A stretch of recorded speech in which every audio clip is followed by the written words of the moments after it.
Go Team Choco. So that was a very good run by Ricky. I think that was sub 3. Yeah, it was 253. 253. What's your PB? 251. I screwed my So PB it on was really close. Oh, I was 2 minutes ahead at Adam, but I screwed it at Chichu vs. Gaius. Yeah. Yeah, that was a really good run. Yep, it indeed was. And yeah, now we're at Dirge of Cerberus, so... Do you guys want to introduce yourselves? Yeah, sure. I'm sure we'll be going back and forth the next half hour. So yeah, I'm Skate for a living. I'll be doing the commentary for Dirge today. On Team Choco, we're gonna have GocuComeBack from Poland. And then on Team Mog later, we're gonna have NT1 Evolution from the US. And yeah, we can definitely be going back and forth on the commentary. There's only just a few things to know about the game to start anyway. It's a third-person shooter. It ends up being a sequel to the original Final Fantasy VII. As far as I know, really the only shooter in the Final Fantasy series. They definitely tried something new on this one, but still tied it to the popular FF7 series, following Vincent's story. And yeah, I guess the one thing you'll notice right off the bat is the way that Gatsu is moving. He, instead of just walking, is slide dashing. So he'll slide and then jump. And get used to that, because you're going to see it for the next hour and 40 minutes. If you're hearing repetitive hells, that's why. And that slide dash actually serves two purposes. Aside from going faster, if you actually slide in the direction of bullets, it can deflect, and you'll see like blue sparks when that happens properly. That's right. Yeah, and then similar to almost every Final Fantasy, you have limit breaks, just like in your turn-based versions of the games, but it works a little bit different, obviously, since it's a shooter. You turn into Vincent's limit from the original Final Fantasy VII, I believe, where he becomes a beast and just kind of goes ham, becomes more of a melee fest instead of shooting for that little bit of time. It's kind of a limited time use.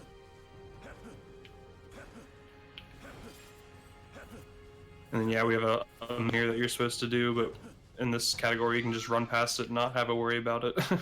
Poor kid. Yeah, so as Team Choco is in such a huge lead, I probably should go so I can get something to eat before my run. The current world record is 1:38:36. Yeah, but I still probably get ready to get ready. So yeah, that's fine. You can probably handle it, Connery. Oh yeah, I'm fine. Yeah. So thanks for having me, and good luck we'll see you soon. on the rest, Connery, and good luck on Dirge Runners. Thanks. And then yeah, I guess another interesting thing about the history of this run is that the record was the exact same for this game for about 2 years or so. The community was very small for a long time, and then we've had a couple of other people, Goran and Gatsu, pick up this game in recent times, and they've been trading the world records back and forth. Goran currently has the world record though at 1:38:36, although Gatsu has had it a few times himself as well. NT1 also was the world record holder for a long time, before Goran had it for a long time, and all three of them since have all gotten sub 140s, so the game got really competitive very late in its lifespan as a speedrun. Well, that's really unlucky here. I just want to point out that Gosu's got some really bad RNG on this fight. There's about 5 or 6 patterns that this Dragonfly can do. It going Dragon around must be the all worst. Yeah, that is one of the worst, because if you don't kill it in time, you actually get a cutscene, which wastes about 10 seconds. Right, what you're about to see him get here. And yeah, it doesn't help that both of the sections of this fight start off with a black screen with all other objects moving before you can even see. So you can kind of see there, you can see the boss's health meter, but there's nothing on the screen. So you kind of have to guess where the enemy is going to be there, but took care of it in 2 cycles, no problem.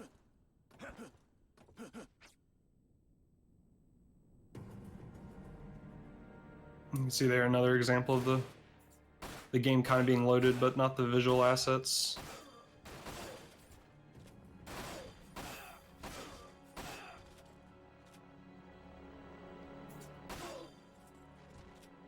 And here you're just shooting enemies as they come out of the hole here, while Azul just stands there and watches. Don't worry about it.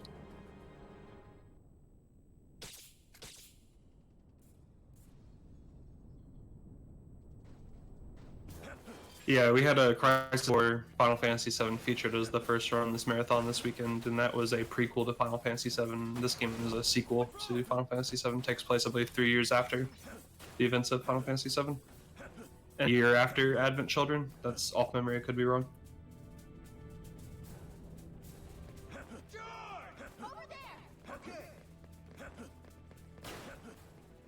And so yes, this is a third-person shooter, so we don't necessarily have swords and magic necessarily to upgrade, but something similar. We can put materia, just like on all the other Final Fantasies, we can put materia into the gun, so you can shoot fire or blizzard or whatever you'd like.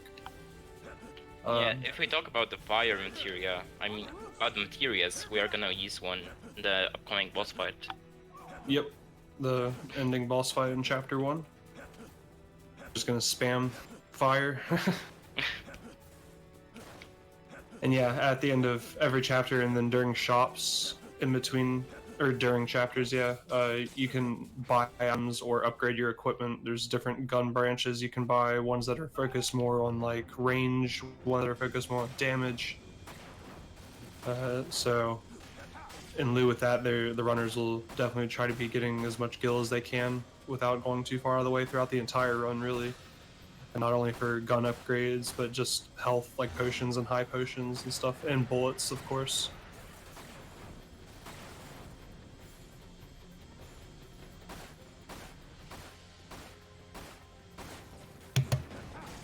Yeah, see here, each enemy has like a hot spot where you can hit them and do the most damage.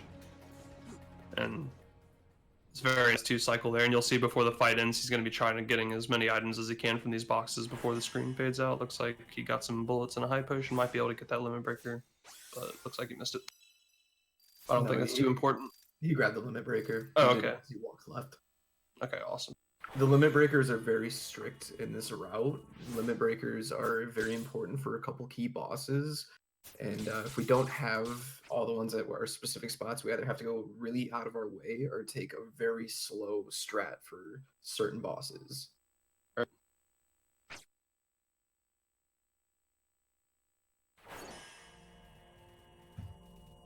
Yeah, going right in Chapter 2. Pretty short chapter, just takes place in like a ravine where you're going to be on a truck using a machine gun or a Gatling gun to just kill all these bloodhounds. I also want to say this early, Gosu, good luck with the Crimson Hound shot. Yeah, thanks.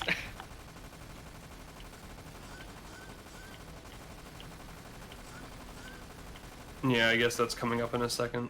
But yeah, So- I mentioned, go ahead. I was going to say, while this is a pretty hardcore railroad section, do you want to go ahead and explain what chain shots are? Right, so you can see the more and more he is shooting the hounds, he's building up something called chain. And it's similar to like, maybe in like Nier, where when you're, the more combos you do, the more damage you do with all your other attacks. So he's going to try to be building this chain here as much as he can, and hopefully carrying it into the mini boss fight. I believe that's still what the strat is. And hopefully getting rid of the boss really quick before the chain goes down and you're having to do normal damage again.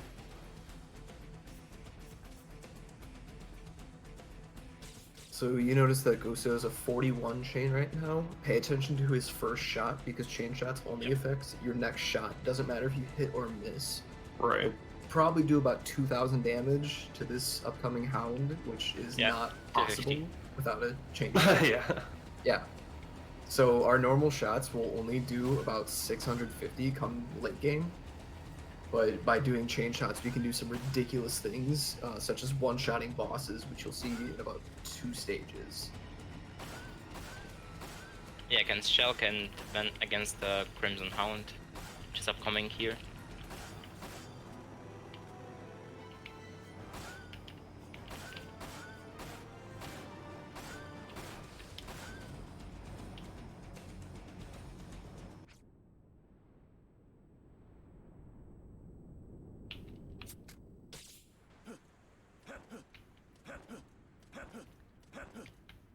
Meanwhile, Okay, so let's hope that I'm not gonna miss the shot. Yeah, so this is gonna be the mid boss of this very small chapter. The enemy's gonna stand on top of a small plateau, and we're just gonna hope that our shots are precise enough to hit him in the head. Which, yeah, first shot's really good there, but he got hit. But he got most of the damage he needed to get done out of that one shot carrying the chain. So not too much harm done. He's gonna pick up a card key and thunder materia. Do you all sell the thunder materia, or do you Yeah, I all do. use it? Yeah, just for a little bit of extra money. It's 700. Yeah. And if you're curious why we keep saying, you know, good luck for these shots, let's hope the shots place. There are 3 separate shooting settings for this game. You have manual, which is completely, you know, like keyboard, mouse, manual. You have semi-auto and automatic. Gosu and I use automatic, so we're kind of at the whim of the game's system shooting for us.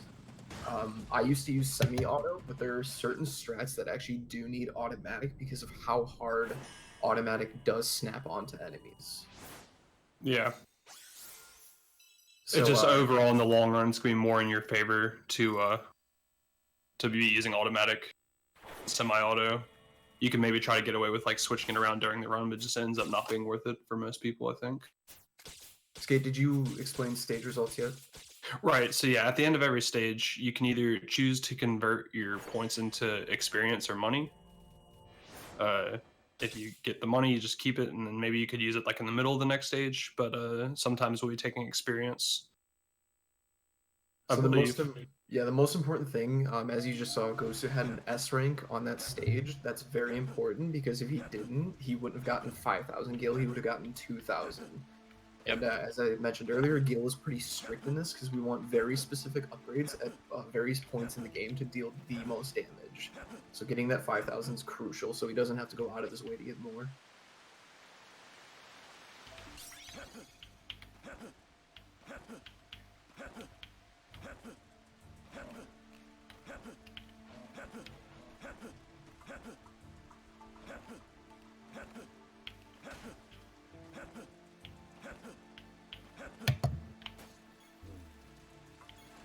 Meanwhile, I got Splitless and 2 Scarletites, so at least that's good, because I am, speaking of money, I am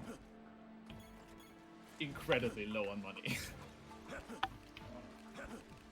I essentially have to beat the entire game without ever being able to afford potions. Which is possible, but it's rough.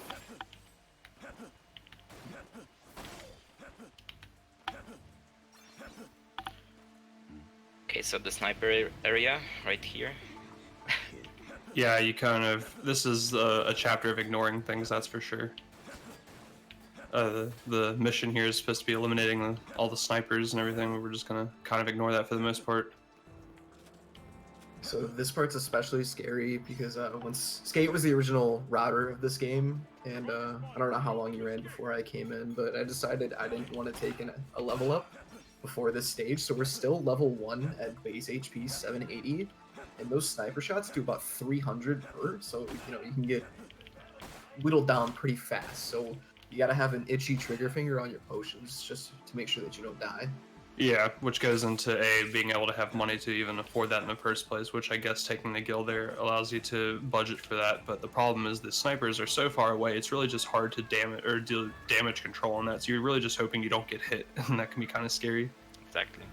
Yeah, you can see here that this mission we're supposed to be saving the boy from the hound here, but kind of similar to mission 1, we don't really want to save the child, unfortunately. And then you'll see as soon as the hound takes the kid away, we get the rusty key, and that allows us to keep going in the mission. A It's pretty what I'm general rule of thumb is that we don't do missions unless we're forced to.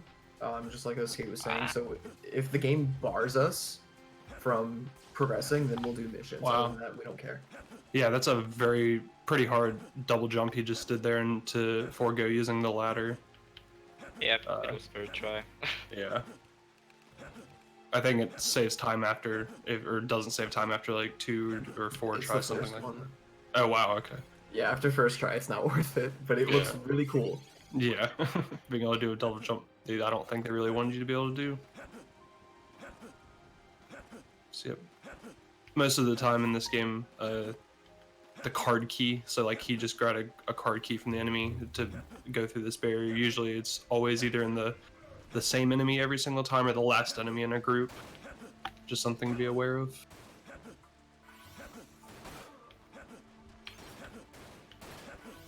And then yeah, generally it doesn't benefit us much to be fighting enemies while going through levels unless we have to, similar to missions. So just goes back to damage control and fast movement, especially in a level like this with tight corridors.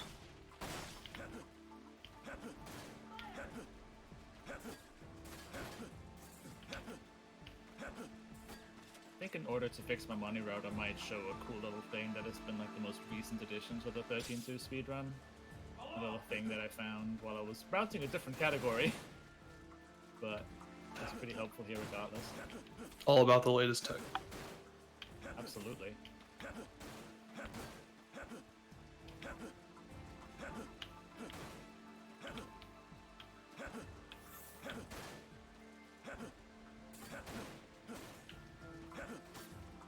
So coming up pretty soon, you're gonna see this is the first limit break fight that we do in the game.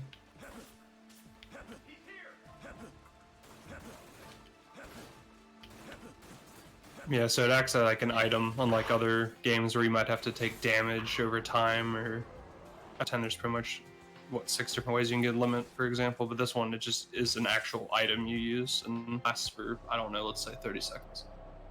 I'd say 30 seconds is pretty fair. So normally I would jump back onto the T platform I was on, but instead I'm going to do something a little different, so...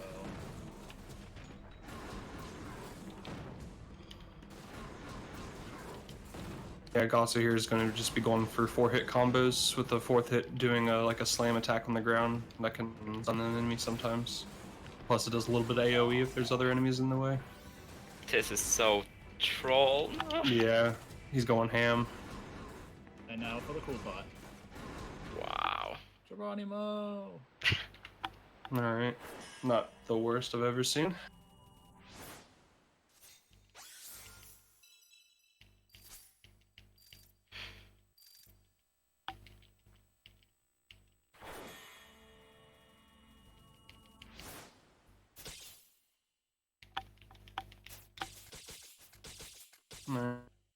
Gatsu taking the experience there because he has enough money just to buy the potions and high potions he needs.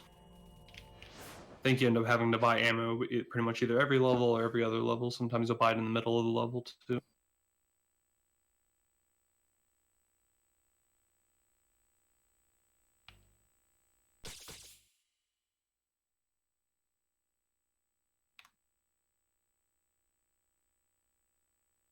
So I'm also steadily approaching the final boss fight, so it should be about 8 minutes-ish until...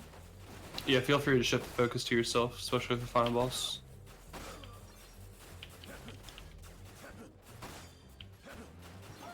Got a little bit of platforming and menuing.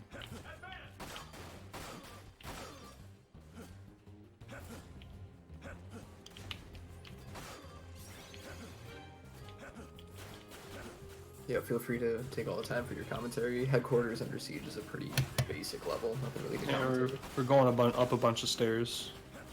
Will do.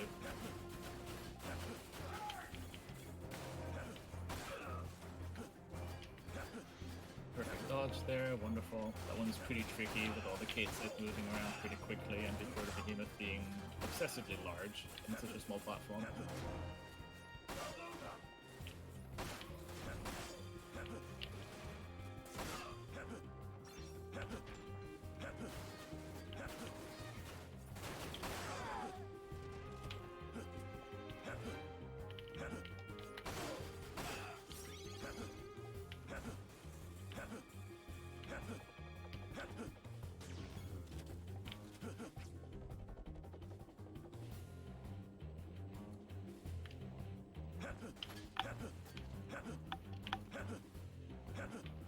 Yeah, I guess another thing about Dirge, which is weird, Final Fantasy VII is known to have a lot of glitches in it, but the other two Final Fantasy main games, Crisis Core and Dirge of Cerberus, are fairly, as far as we know, glitchless, which I guess is a nice contrast to the amount of glitches in FF7. Okay, final bosses a go-go. Best of luck, Henry. Thank you.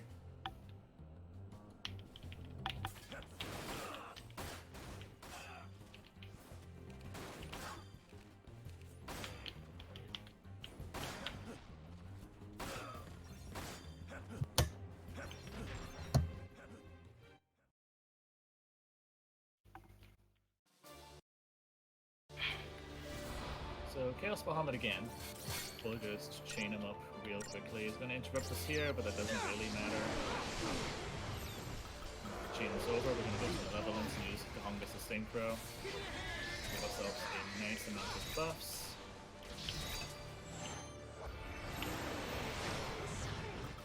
Now I just need to heal myself up real fast. Kinda letting Chi-Chu do all the work, because it's all about outsourcing.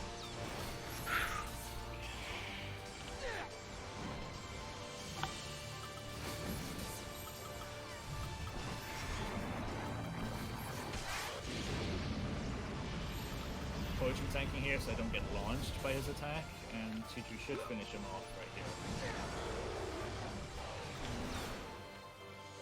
Alright. Here I insta-shift to get a cheeky skull off of Sarah before she gets shooted. Sarah's unfortunately going to get combo to death.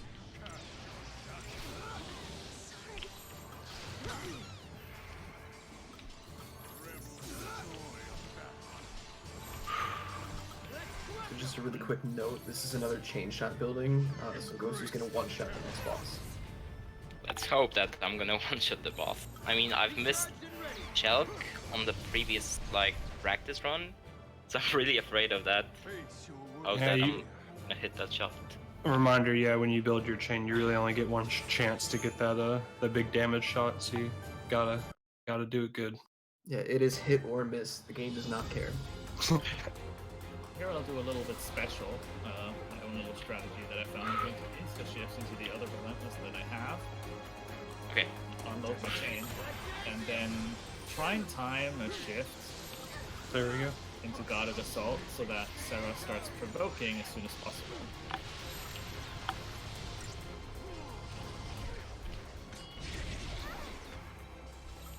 I'll do the same thing again. And I thought to kill her, and then I'll do the quick stagger and let Chi-Chu take care of him. I said Chi-Chu take care of him, thank you.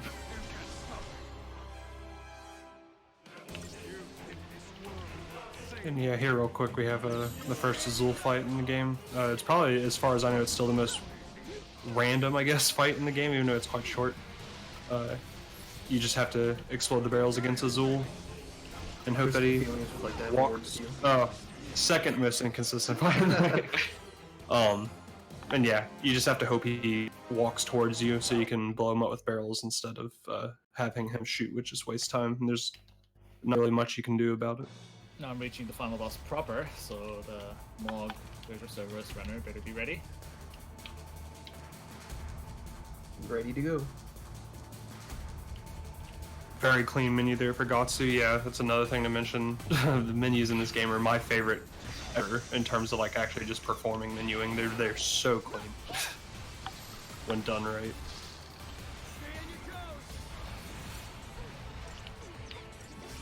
Yeah, you may have noticed he sold an item there called Gravity Floater. The Gravity Floater item is supposed to make you less weight so that you move faster, but as far as we know, it doesn't really seem to do much of anything, so we just sell it.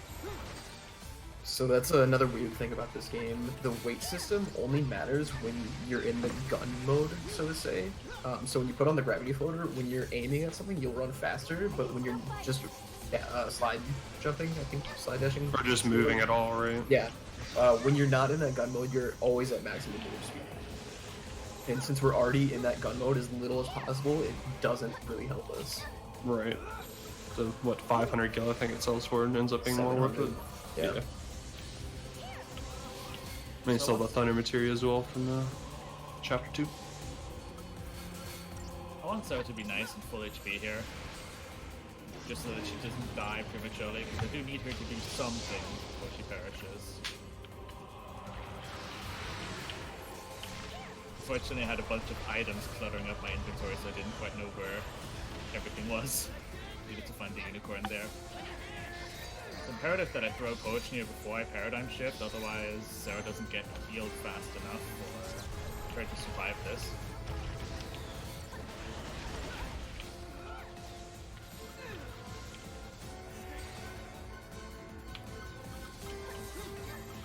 And now it is imperative that I don't immediately ATB cancel. I'm actually going to wait for Chi-Chi's next chain to do it.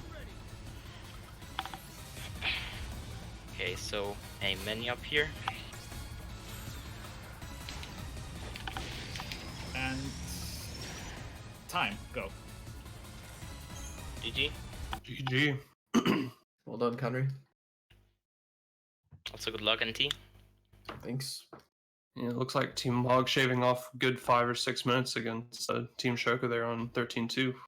Gonna have a close finish, I think, here for sure. It's gonna be pretty interesting with Yeah. our last run coming up, and when Yes. that fails. Yes, probably one of the most difficult, if not the most difficult run of the relay we have saved for last. It's gonna be quite the treat. So that's it for me then, and good luck to the Dirge of Cerberus runners, and I'll see you then. All right, thank you, Connor.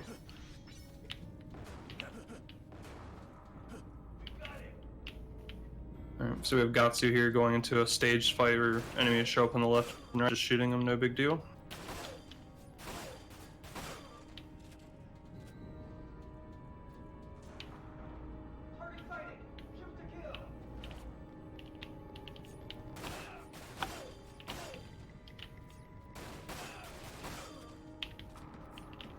So I'm not sure if this was pointed out, but periodically in Dirge of Cerberus, you'll see these prompts come up between cutscene skips.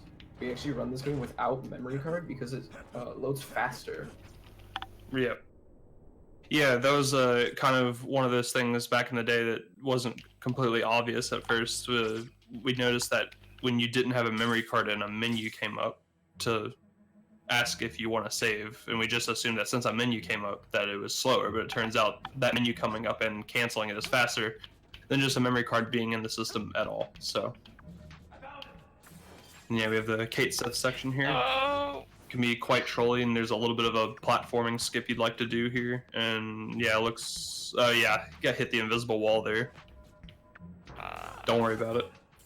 Ladder skip is the hardest trick. Yeah, and similar to the chapter or two before with the snipers, you know, you're kind of just trying to run through as fast as possible. So the damage control here, you kind of just have to hope works out in your favor. If you mess up your movement at all, you're probably gonna die. It's a scary part of the run. The Kate's section is very unforgivable. So yeah, you saw right there, 75 out of 300 HP left at the end of that. That's pretty much like an extra hit or two, which is messing up your movement just once. So he would have died most likely, other than the ladder skip if he had messed up.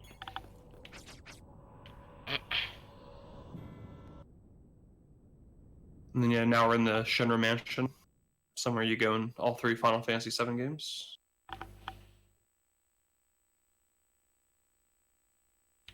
They definitely gave it a facelift in this game, though, for sure.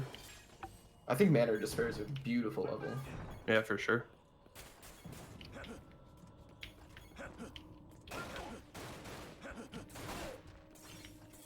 Not fun to run, though. Yeah. Especially the boss at the end, I'm not a fan of. Yeah, the boss at the end of the stage is first split, by the way. Yep.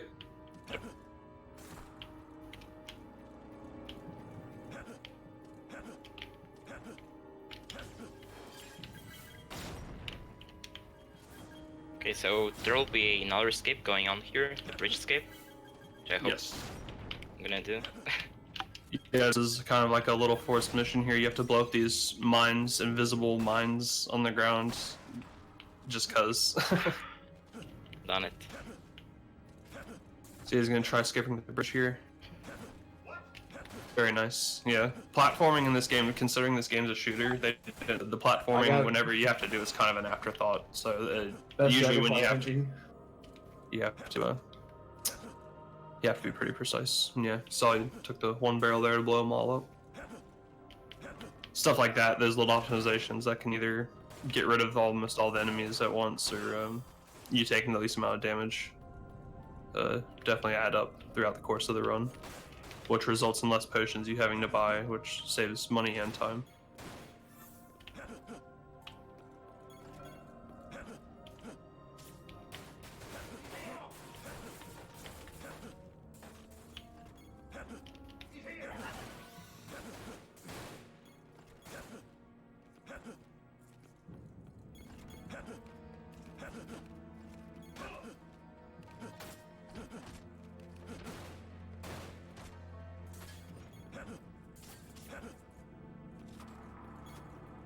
Yeah, this door that he was trying to get through there can be quite a pain. There's really not much room to get through in there. So then, yeah, now we'll be going to approaching the first boss split for the relay.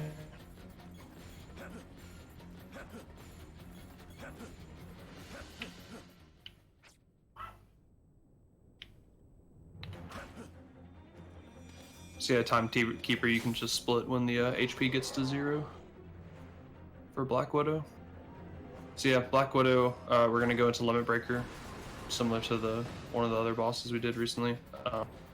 And now, this time, instead of just doing melee, we show off kind of a mechanic that Limit Breaker has where you can shoot fire. Because you'll see now Black Widow going up the wall. Can't really do anything but try to hit it with the fire.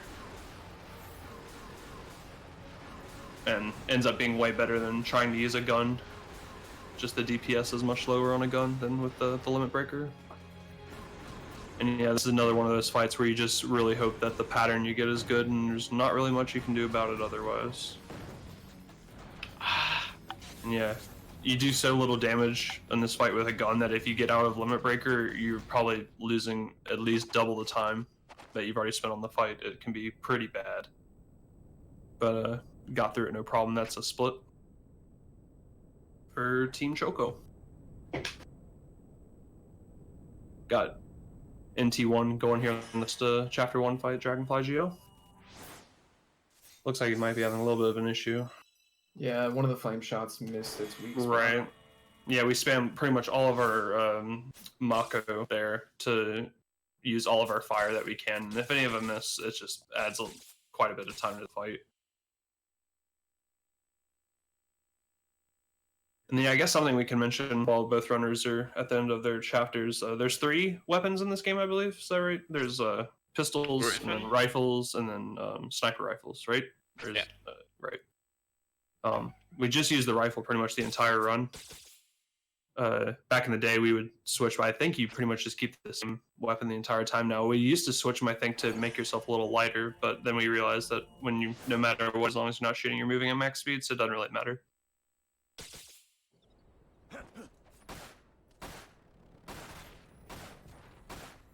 I guess there's 4 if you count the toy gun into Ultima. Right. That's the super weapon in the game, or part of the super weapon in the game. Yeah, but I'm pretty sure you can only get it in New Game Plus. I think it costs way too much money for a regular run. That's right. Yeah, and then I believe we do both runners do the Peace Cerberus route. Is that right? Yes. Yeah. So we were talking about upgrades to the gun earlier. Once again, another one of those things where the information in this game can be kind of lacking for a while, but the runners figured out that there's like different upgrades you can do, like adding power or adding range, and they choose to upgrade the power aspect, and then as well they use a long barrel attachment, which increases range and accuracy, or accuracy and power. So definitely just trying to do the most DPS that we can at any given time. I actually did learn that the farther you go up the long barrel upgrades, you can actually shoot faster with the Peace Cerberus. Only slightly, but Yeah. still good. Yeah, way long ago I tried using the Speed Cerberus instead of the Power Cerberus, and it just ended up being a bigger waste of bullets than it was being faster.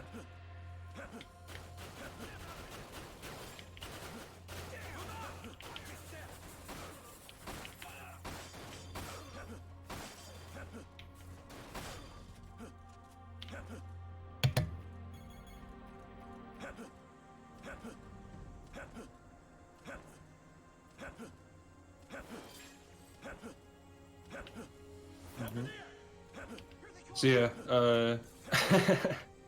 so in Gatsu's side of the run right now, we're going to a mission where you're supposed to defeat 15 choppers. You go into a Gatling gun similar to the mission that NT1's on right now, and you shoot all these helicopters out of the sky.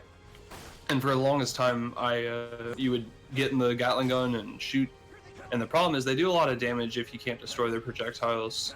So I thought of something different, which it's like, okay, instead of sitting there and shooting the choppers, why don't we just not do that at all? Similar to pretty much every other mission in the game. And I realized that you could come back here through this camp that we just rushed through before and pick up all the loot here, because it takes the same amount of time to do all this rather than shooting the choppers and having to heal and wasting money and time. So it ends up being a better thing.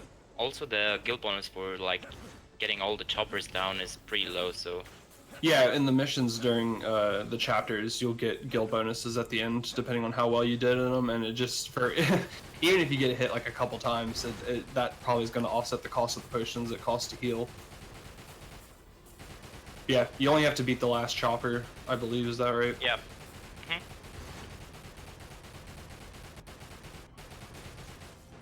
I did get the Crimson Hound shot. Feels good. Nice. Yeah, I warned y'all with the movement in this game. It's the same movement over and over again for an hour and 40 minutes. It can be mind-numbing sometimes.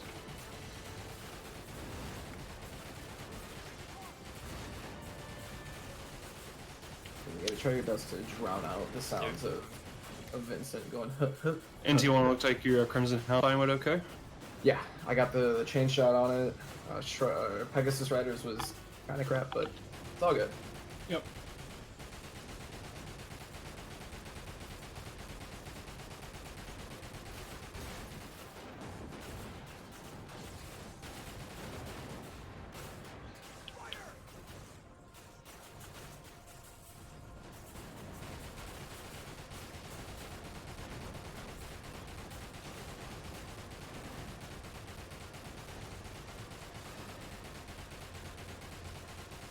Yeah, I guess we can take some time to talk about version differences for the game. Unlike Crisis Core, that runs pretty much the same across all versions, this game isn't necessarily the case.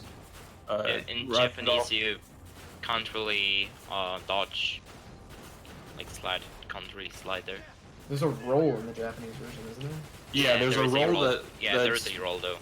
It's slower though, so you just end up walking like normal the entire run. And also, at least the first Japanese version of the game offered a mode that wasn't offered in any other version of the game, which is easy mode. Aren't the damage numbers rolled around as well? Don't you end up using the short barrel? Yeah, I'm not sure. And then they, similar to the original Final Fantasy VII, they had a original version of the game and then released an international version afterward in Japan, which kind of took the differences that the NTSU and PAL versions had and threw it into that version. So the Japanese version has two different definitive versions you can play, as well as the original Japanese version having online as well. Almost went Sniper Plaza damageless.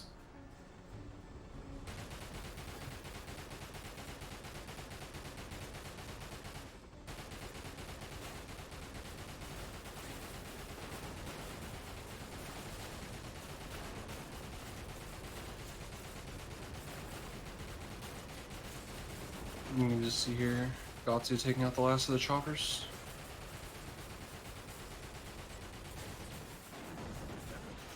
So another kind of neat thing about this run is that enemy drops can be RNG, but the route doesn't account for RNG for the most part. Like, you do always want gill drops, but sometimes it doesn't happen.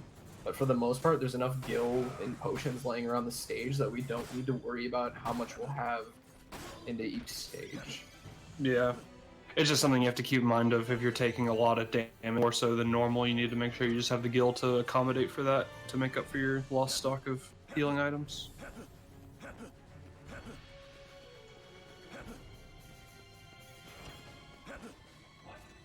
Hey, you got the ladder skip first try. Very nice. Saves that whole 2 seconds.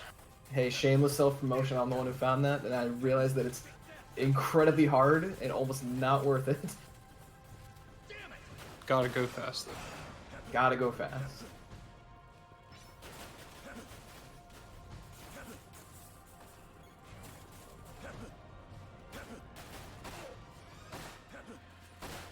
Looks like NT1 got through the sniper section pretty safely too. Yeah, I didn't have to use any potions. Yep, it's very, very good. But I will probably pop a high potion right here because the first enemy around the corner is guaranteed to drop a high potion, so there's really no point in me not using this. Right. So it effectively ends up being a free heal. I'm gonna use another one because there's another high potion right in my way, and that's unfortunate that I just got shot in the butt right there. No one likes that.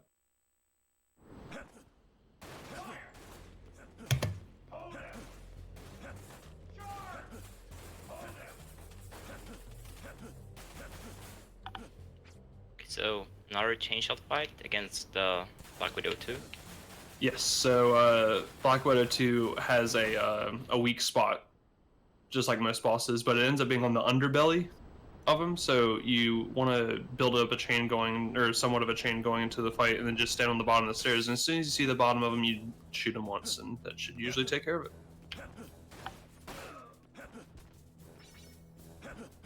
Going for 4,000 damage. Ideally, you want to one-shot Black Widow 2 because if you don't, you're gonna take a ton of damage. Yeah, not only that, you take a ton of damage and he starts going down the stairs, which loses you that access to that weak spot on the bottom. Taking more time, bullets, etc. I thought Ghost was scary having 20 HP going into the Silent Edge boss. I had 42. Yeah. Yeah, I guess that's a note. When you use a limit breaker, it restores all your HP, which is a nice touch.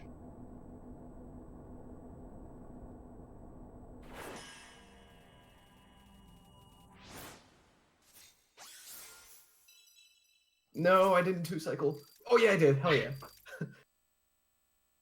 Woo! That's Really scary clean, really clean fight there. Woo! For NT1. Yeah, it's a very, very difficult strat to do. There is a way to one-cycle that boss, but it is extremely difficult to actually get. So I found a way to 2-cycle in the way I just did. Even then, it's still very difficult because you have to get your first hit while the game isn't actually loaded in. So it's a matter of listening to when the music starts for me. That's my audio cue. Because I know how far forward I need to walk forward and then start pressing circle. So you don't actually want to go for the slam during that fight because you wanted the boss to flip. If you slam, you're very delayed on your next hits. And that's the only fight where you actually have to worry about how you properly combo a boss. Alright, so we got a Gatsu here in the Shara, which is the Sid ship. Which is basically a cookie clicker chapter, Kappa. Yeah. An interesting thing back in the old days, and I guess even playing the game casually, is the game doesn't really give you any sense of what you need to do here.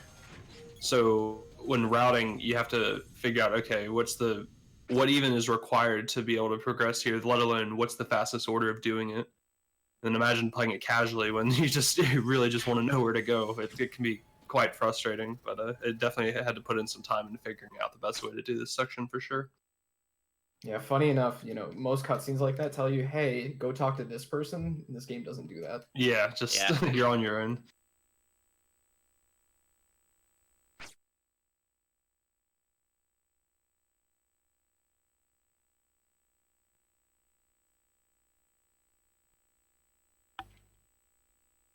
Oh no.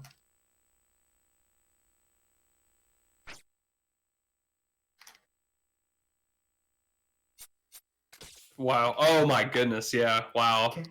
Was down to Casual 4 4 HP HP. there. Yep. Yeah. Not even Very close. nice save. Not even close. Could have been bad. Yeah, if you die in this game, you don't have to start from the very beginning of the game, but you do have to start from the very beginning of the chapter. And that can Well, we be- do have Phoenix down on, so.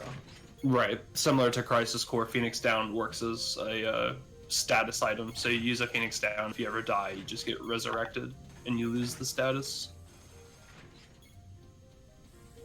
I do believe the Phoenix Down becomes a regular shop item at some point in the game. That's though. correct.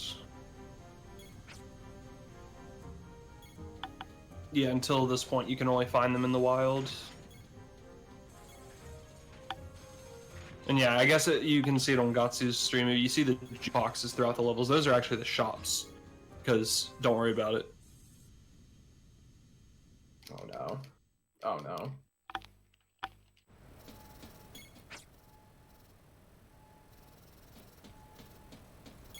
Got some really bad RNG.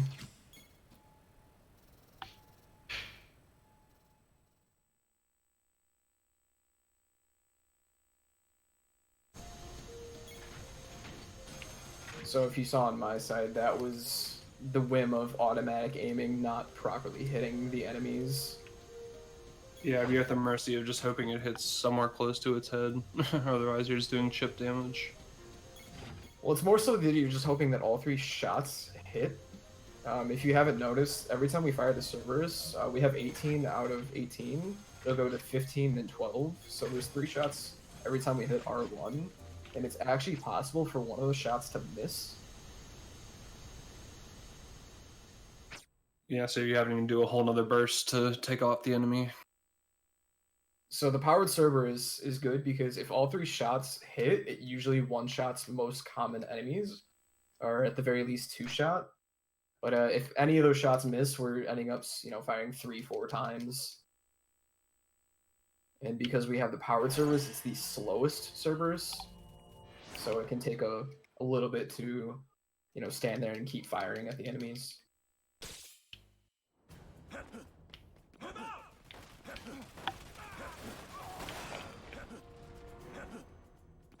Whoa, I got a 1.5k kill drop.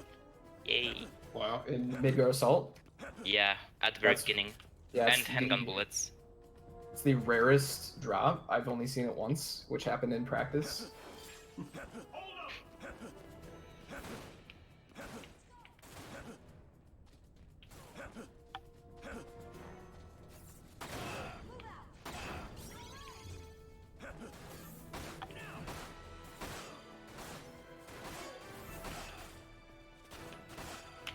Ah, I missed the handgun bullets there. Whatever.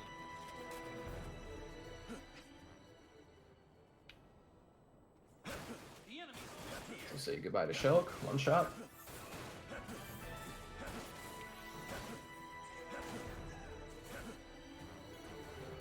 Yep, got the one shot. Anything like that where you're having to go for a one shot on a boss is very scary. You get one chance at that all there is. It's the worst for Shulk because after you damage her so many times, she will always do a DM.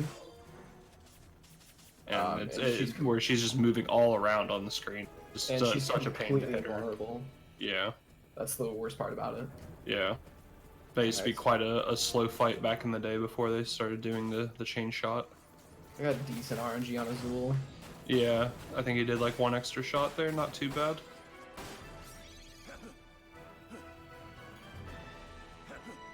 So this is where you're going to see my route diverge from Gosu's. I'm still not going to take a XP bonus. I'm going to take another Gil bonus.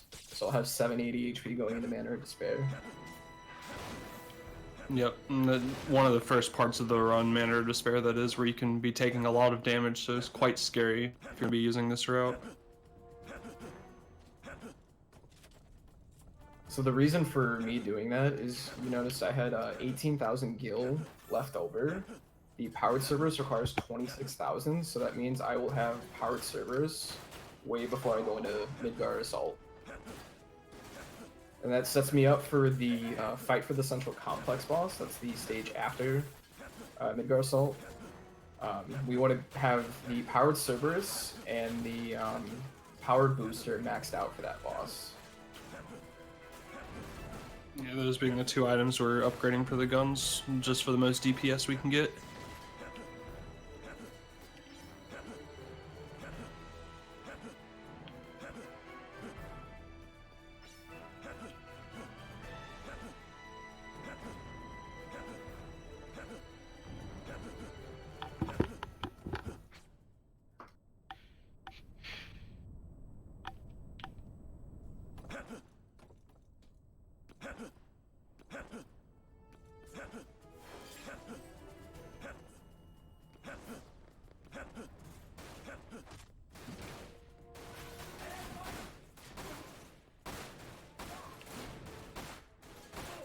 Yeah, you can already see an example there. By the time you get to attack on Shinra, you're really taking a lot of damage here. Be quite dangerous in this big open area here. I've seen so many times people will get to this gate here at the very end and then finally die and have to raise another Phoenix down.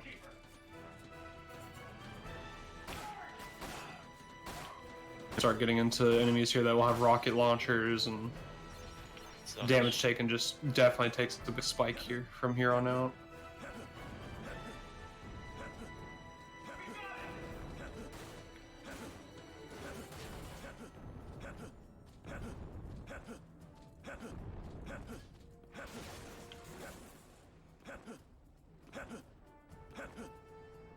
And to reiterate why this game is so scary, we are playing any percent normal mode, but because of the upgrades required throughout this run, we are almost taking 0 XP. So by the time we hit the end game, around Shinra's Dark Secret, we're still like level 6 or 7.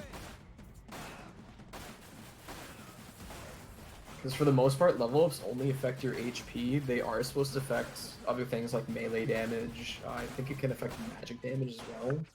But we don't really care about that. Got Gatsu in there doing the Shrikes fight. Seemed pretty clean. They circle around you. The only real difficulty is making sure you know where they are, but I'm pretty sure they show up in the same pattern every time. Yes, that's correct. So as long as you just keep track of everything, it's pretty clean fight. There are only a couple bosses that have set RNG. I guess it's not RNG if it's a pattern. Set pattern, right? Oh jeez. Shulk always does the first same attack. The Dragonflies, well, the Sea of Flames second Dragonfly, I should say, is set.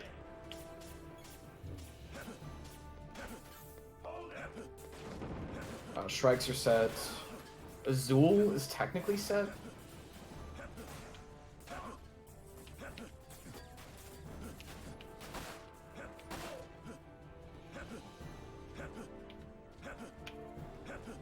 But for the most part, it's a matter of realizing which pattern it is and adapting to it, instead of guessing and hoping you get the best RNG. Yeah.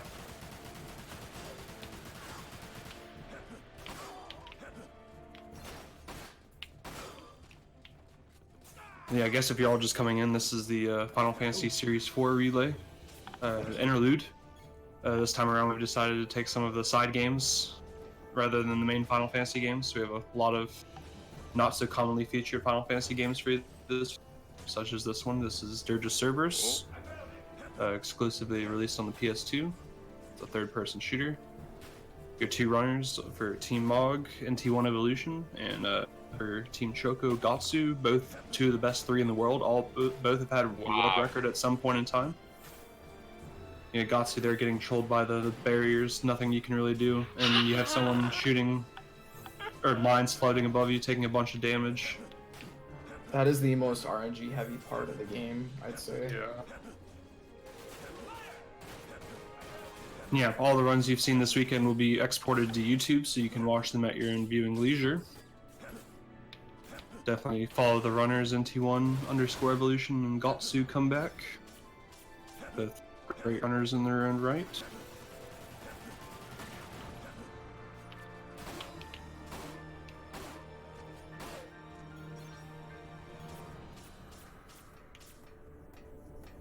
Nice, got the double guild drops. And yeah, this is the second to last run of the marathon. We'll have Final Fantasy 12 122,333%, aka low level. That's AKA probably the hardest run in the marathon. Coming up for the finale, it's going to be a treat if you've never seen a speedrun of FF12, let alone that category. I can promise you that. some Yeah, Gott's having a little bit of an issue here. Trying to hit the enemies. God, that was terrible. So yeah, I'll have to use So- an elixir. the same enemy drops the key card there at time, but seeing where that enemy goes immediately right off the bat is not easy, so you kind of just have to hope you know which one you're going for.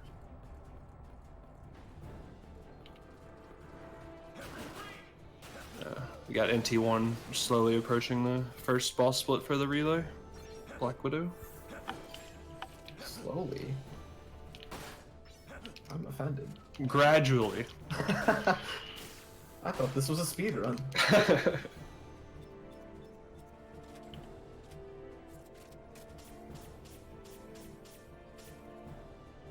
I'm getting really trolled in this stage though.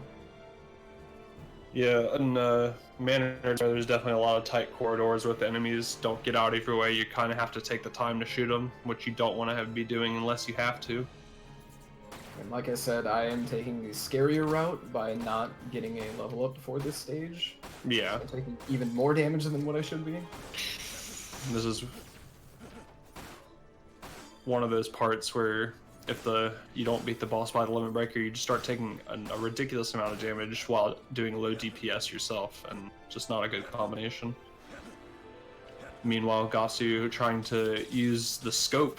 One of the first times really in the run you're trying to use the scope to take out some really powerful enemies down the corridor. They like to just spam their rocket launcher, and that does a lot of damage. So I'm gonna That do being a said, safety Gatsu shot. going to the next boss, Rosso the Crimson. You can see he took advantage of that chain damage there to start getting 3.2k damage. And then from here, Rosso just likes to move around a lot, so you're really just hoping you're not getting hit. She can do a lot of damage. And you can see this is quite a big arena for somebody who moves around a lot, so at the whim of Rosso, really. Here we go with NT1 going into the limit breaker for Black Widow. Hopefully gets a good pattern where the Black Widow isn't staying up on the wall too much. Nope, there he goes.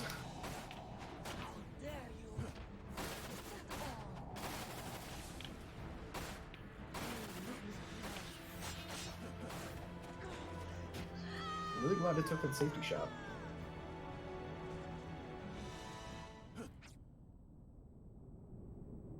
Fairly clean fight for Rosso there for Gatsu.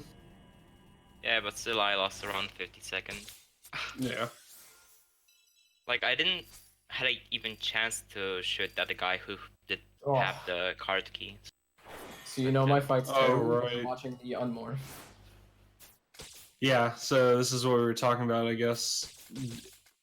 He almost, you can see just as soon as he beat the boss there, and that will be a split for Team Mog, he reverted back into normal Vincent form, and that's just how close he was to not having such a good time to finish off that boss, although at that point he would have been at pretty low HP. But any more HP than that, then even if it's just a 10th or a 12th of the boss's HP, it still can be quite a hassle to try to get him down to that 0.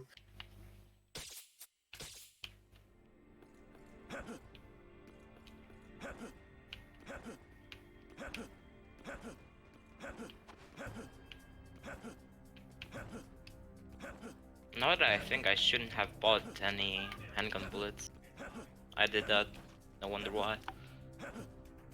I had like 60 bullets left, but there is plenty of bullets in an Empire in Ruins chapter that you can pick up, so...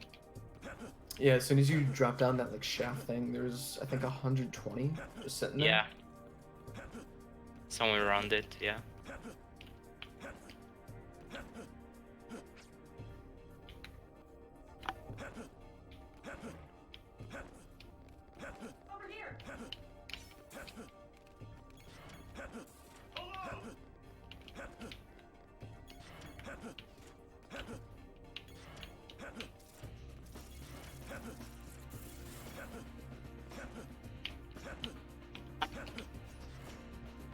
think I may have had a soft lock. What's going on? Black screen. Oh. Yikes. Do you have a safety save that you can load? I do have memory card, but I don't know if this is an actual soft lock. I would say Yeah. count to 10 and otherwise take it. Yeah, that's what I'm doing. It's nothing to see on NT1's side. Yeah, I'm loading safety save. It's a pretty rare thing to happen. I think that's only happened to me one other time in a run.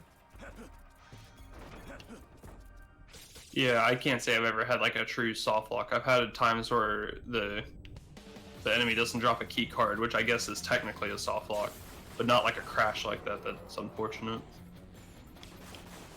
Meanwhile, Gatsu going to the third Black Widow fight, going into Limit Breaker, and you'll notice that there's two different enemies on the screen. You kind of have to take care of both of them at the same time. So you can see he has them in a line here, and is just shooting fire in that line. So hopefully he's hitting both of them while he can, and then just finishing off that second one there.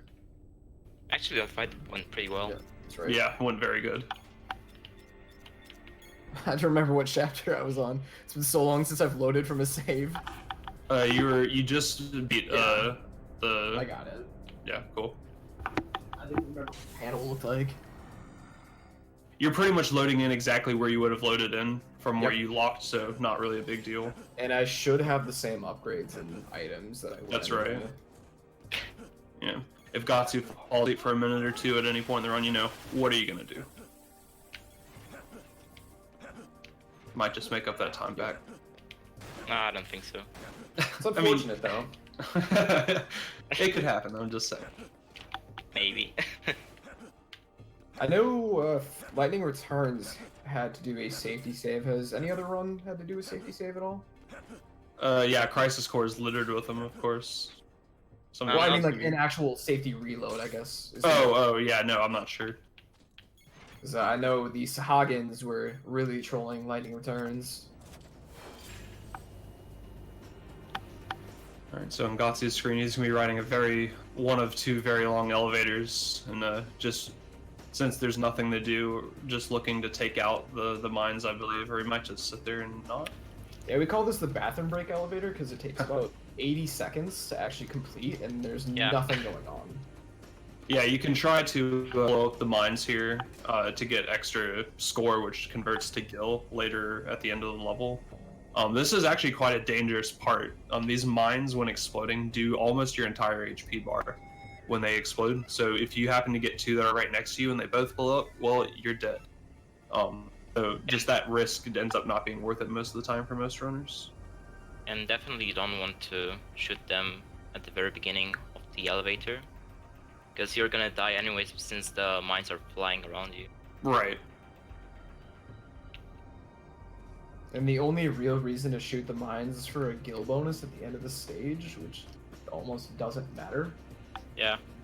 Because by this point in the game, we're almost done with our gil route. There's only a couple upgrades we're looking to get still.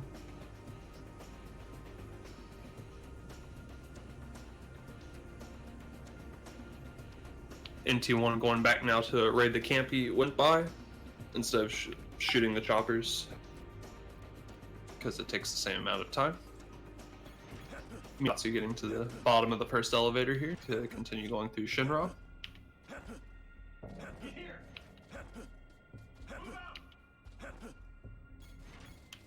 Which you can see has been pretty battered up.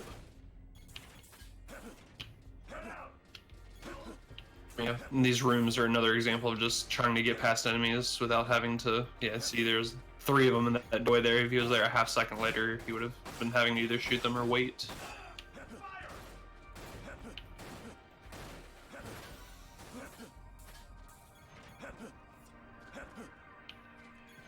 Luckily, getting over those guards there, you have to use magic for those, and you definitely want to save that for this coming up.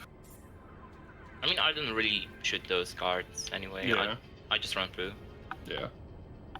So it turns out if you run back to camp, any items that the enemies drop despawn. That's interesting. Yeah. I had a free potion sitting on the ground and it's gone. Yep.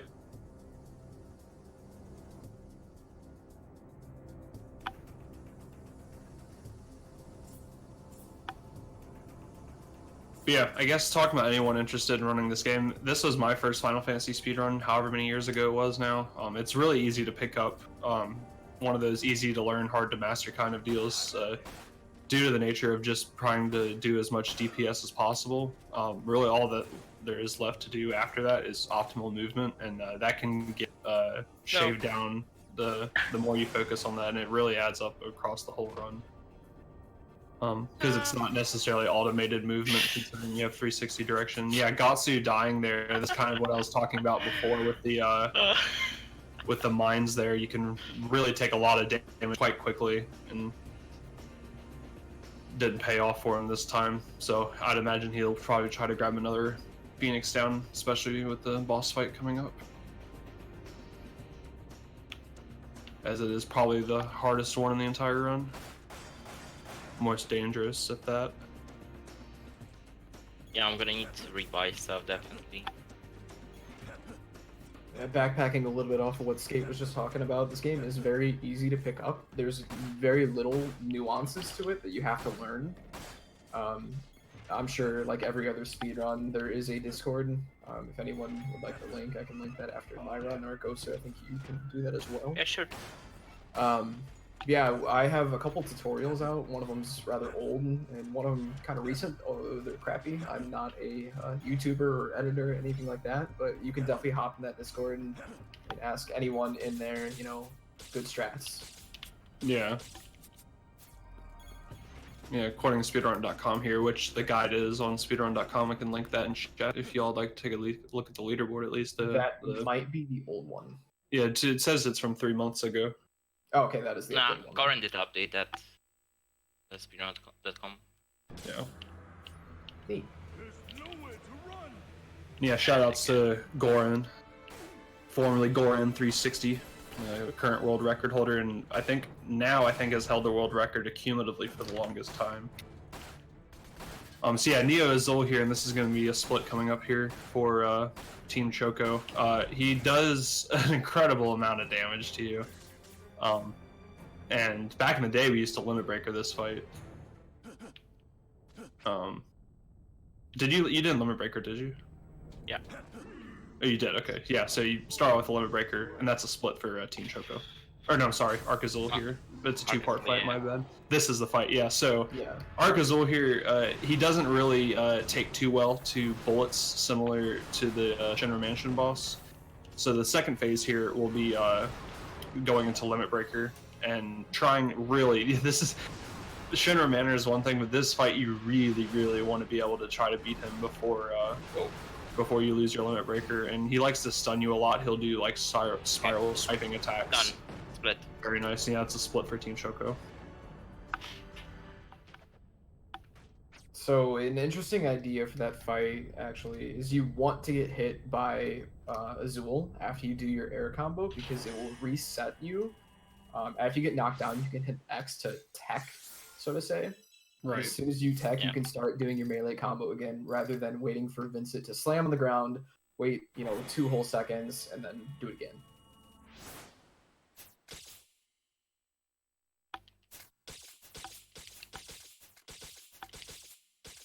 Okay, now the most scary chapter, in my opinion. Just Shinra Dark Secrets.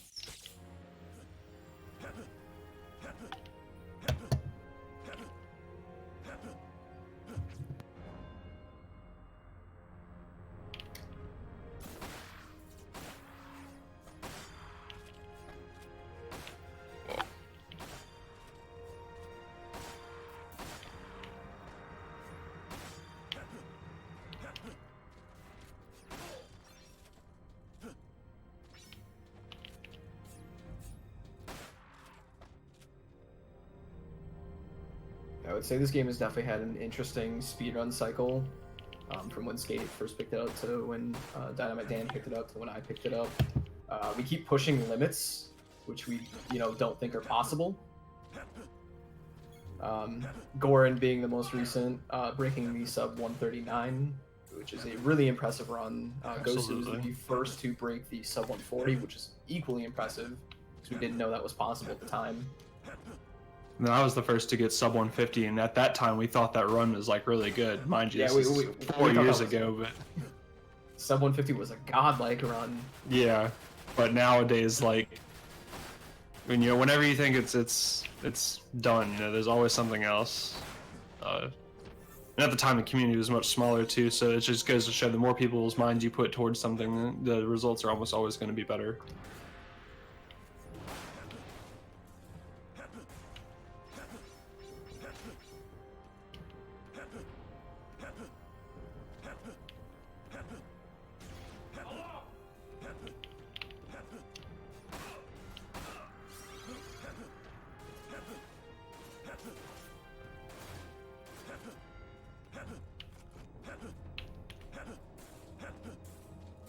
And I guess just since it hasn't been explained, I just saw a couple. You'll see some circles of blue on the ground. Those are just Mako reveals, but we don't use it too much in the run, so we're not usually going for those too often. Meantime, Gotsu's going into a mid-boss fight here, where there's just a bunch of enemies around. There's an old strat back in the day where, or yeah, I guess that's what you're doing here. Yeah, you just melee all the enemies. It's one of the few fights in the game where you melee just as Vincent rather than in your limit breaker form. The enemies can just take way too much damage, and they're more resistant to magic. Shinra's Dark Secret introduces black armor soldiers, what Gosu's fighting right now. They're actually invulnerable to bullets, which is a huge pain because you have to chase them around that area. Yeah. And it just ends up being more DPS to just melee instead of A, using Mako, and B, having to refill it because there's no way you're getting through this fight on 1 bar of Mako. I'm sure in EX hard, you probably use magic on that, but Yeah. that's EX hard. So that's I guess another thing that we haven't really talked about. So normal is not the only category in this game. There's also EX hard, which you get after beating the game. It's essentially New Game Plus. As far as I know, ZZ Yoshi is the only person who runs that right now. That's right. And that is a heavily magic-based run. Because in New Game Plus, you get, I think it's called a Mana Heart. It's a accessory that gradually refills your MP as you walk around the game. And magic is extremely overpowered for EX hard. Hopefully someone else can take the torch on that category and really show it some love sometime. So unfortunately, I can't because for some reason, Dirge of Cerberus always hard locks at the credits for me.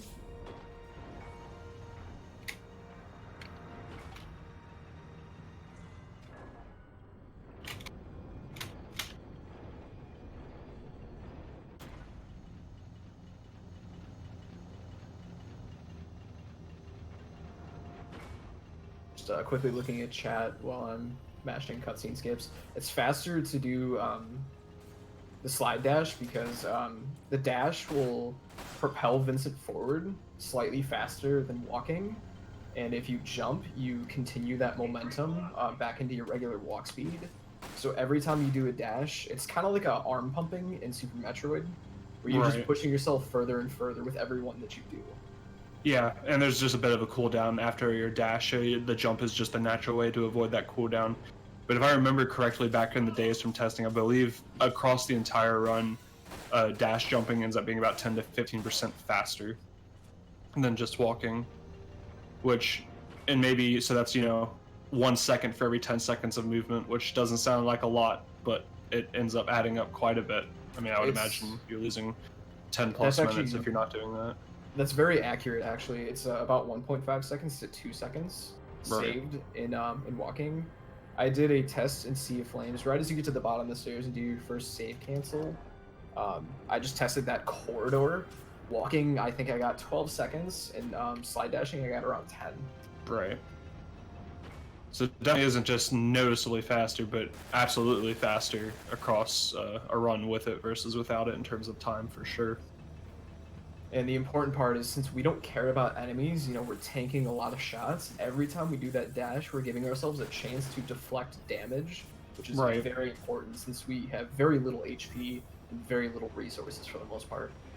Yeah, you can see as an example on Gatsu's screen right now, just as something like this, an auto scroller, you're taking so much damage. Like it was right about the halfway point of the run where the amount of damage you take just amplifies, incredible. And then especially for someone like NT1 who passes on EXP for quite a bit of the run to begin with, definitely scary almost throughout the entire run in terms of damage intake.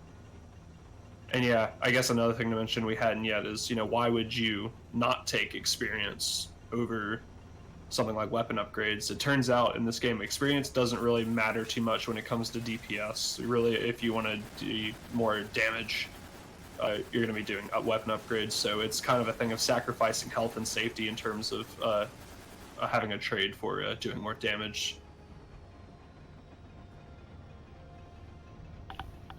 1500? Ah, 1500. There it is. It's a really, really rare kill drop. Yeah, the fact that both of the runners got that's pretty crazy. That can be 1500 or 500. Yeah. Or nothing. Yeah, or nothing.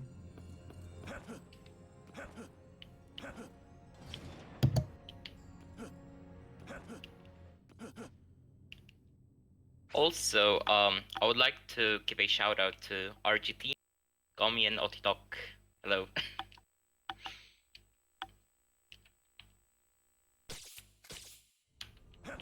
And yeah, I just saw a question, I have to answer it because it's definitely, I think, the biggest unturned leaf in the speedrun so far. Someone was asking about different controls for this. This game on PlayStation 2, which it was only released for, actually supports keyboard and mouse. So you can play this game with a keyboard and mouse. One of the few games that I know of really in the PlayStation 2, let alone in like a RPG or Final Fantasy setting where you can use keyboard and mouse. No runner, as to my knowledge to date, has ever tried using keyboard and mouse, nor do you know if it's faster or slower.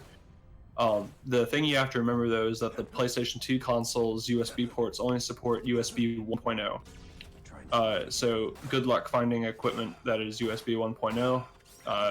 And if you want to try it, please do, because it's something like really the biggest leaf unturned, I think, in terms of the speedrun community for this game. Yeah, as far as I know, no one has. I have not. I don't even know how to go about doing that. Right. And if I did have the equipment, I'm not sure what I would even need to test to make sure, faster or slower. Well, I think keyboard and mouse really opened up the semi-automatic route a lot more. You're gonna have a lot more precision on your gun targeting. Oh, definitely.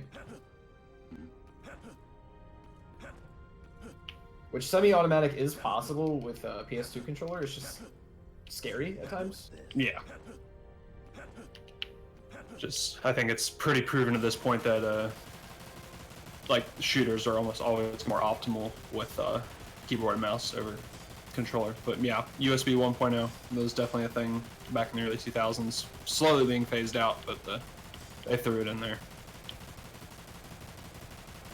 Safety go Maybe. over here. Be a crazy mod to do to a PS2 console, making it USB 2.0 capable. Imagine that.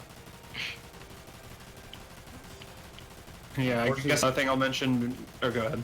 I was saying, unfortunately, since my game crashed after Manor of Despair, I actually don't know exactly where I am in my guild route, so I'm gonna be taking a lot of side routes to get some extra. Yeah, nothing wrong with that.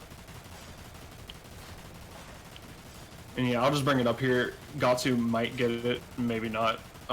There's an item you get here. There's different healing items in the game. There's plenty of them. Potions, high potions, mega potions, red potions. They all do something a little bit different. You're talking my about favorite, the post? yeah, my favorite item in the whole game is a potoin. So instead of a potion, it's a potoin. Oh, It's just the last I and O switched. Yeah, And that item, only by 1 HP. yeah, it restores 1 HP. They put it in the game as a joke, so you think you have a potion, and then you only get 1 HP restored and you're probably dead. So, And, shoutouts to the devs for throwing that in there. Thought that was kind of cheeky. Another addition to the Potoin is if you actually use it, you get a lessened stage result. It actually takes points away from you. Yeah, that's right. From your end stage result. So they're just really just nothing good for it. And that was something I didn't even recognize playing the game casually, so when I'd used it in a run, I was confused why things were a little bit different. I wasn't getting healed at all. Then yeah, of course, just your standard potion, high potion, mega potion are going to increasingly restore more HP. And then you have a red potion, which restores a random amount of HP. So that's kind of like a gamble. If you don't have any potions and all you have is red potions, you better hope you get healed to where you need to be. There's also X potions, but you don't really see them too often. That's right. X potion, of course, Oh, restoring that's all not of your good. HP. What's up? Strikes just trolled me. Oh, yeah. So that's kind of what I was saying when Gatsu was doing the Shrikes fight. The really only danger of the fight is the Shrikes getting in a position where you can't hit them, so you can see all those horizontal guardrails. For this fight to go well, since everything is the same every single time, you really need to hit those first shots precisely, and then if that doesn't happen, then everything else kind of just gets thrown off. Yeah. So he's going to lose a little bit of time here, but nothing too detrimental to the safety of the run. The first shot that I made, what I mentioned earlier, is that the Cerberus fires 3 bullets at a time. One of my bullets missed. So the first strike didn't light on fire, so I had to shoot him again, and that completely throws off the strat for that fight.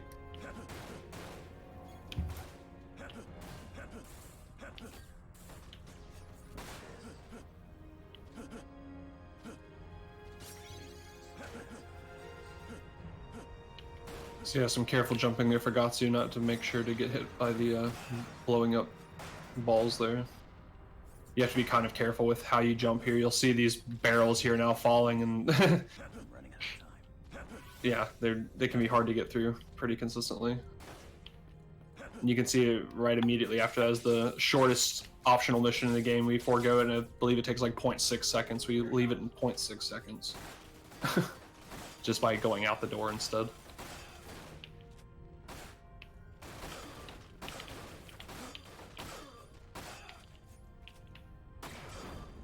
Okay, let's see if I can keep the chain here. Yeah. Okay, done it. I kept the chain. Yeah, he used that So chain there to basically, take out the sniper I on the could top. one-shot those soldiers right there. It's kind of nice. Yeah.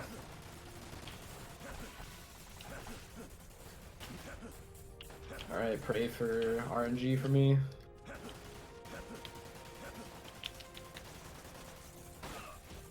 Going into the minefield. Yeah. We were a little bit busy when Gatsu was going through it. Yeah, NT1's going to be going through this tight corridor here. These guard gates just keep on going up and down randomly. And if you're caught in between of them, you're most likely going to get hit by one of those mines flying around, and they do an incredible amount of damage, let alone the person firing in front of you. But yeah, NT1 got through that very, very clean. Compared to Gatsu, at least. Yeah, I think that I got hit like twice. Oh by mine. no! You got hit twice and got really trolled there at the end. Yeah. I hate to do that, but that's never happened to me before. What happened? So the Black Widow, you butt shot it just like in Yeah. Yeah. in that one stage I can't think of right now. Deep Ground Strikes Back, but it knocked the box in front of me, so I couldn't actually shoot its weak point. Yeah, that underbelly. It's similar to that boss fight. You stay on the bottom of the stairs so you can see its underbelly. And then here you really only get one chance like before to hit the underbelly, and if you don't, you're losing time. Meanwhile, we got Gatsu on the near the Sable fight. This is another one of those fights we're going to be heavily using the scope, because headshots here, I mean, you're getting like at least 10x damage. And there's just no other way around it. You really have to be precise on your shots. Not to mention he can teleport around too, and it can be a pain in the butt.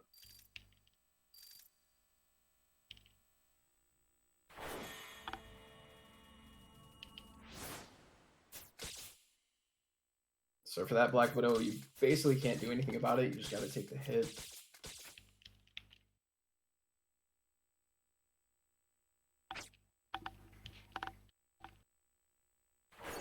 Yeah, he just died. He blows up right in front of you. You just either you kill him or he blows up. That's all there is. And you're most likely not going to kill him. Yeah. I believe Goran said it's actually possible to jump that Black Widow, but I still have no idea. I can confirm that is possible. It's extremely tight if it's Yes, possible. absolutely. Alright. So back in the Shen reactor here. This is where Kate Sith was earlier in the run.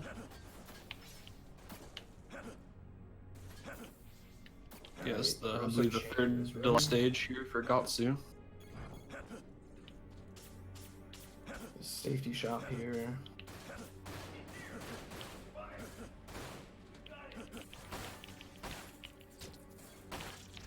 Meanwhile, we have NT1 about to head into the Rosso the Crimson fight. Like we said before, Rosso, it's a really big arena, and Rosso moves around very quickly. You'll notice at the beginning of the fight, though, he's going to take advantage of a chain and do hopefully a lot of damage. Yeah, notice 7 grand in one shot. Of course, it's going to get you into the second phase, taking out about a fifth of her HP. And then from here, you're really just hoping she creates and doesn't move around too much.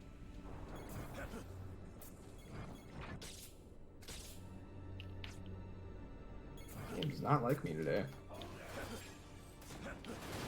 Same here.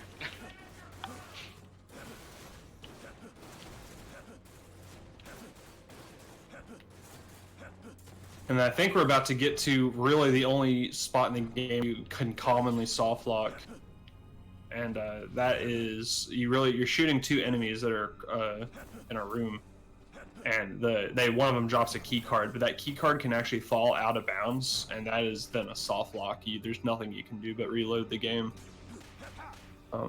So hopefully the runners will be taking heed to that. I do believe it's only Okay, happened got in it. Escape, but Soft lock. I know it's possible. Yeah. Alright, good. Now I have all the upgrades that I need. Aside from the long barrel, I believe.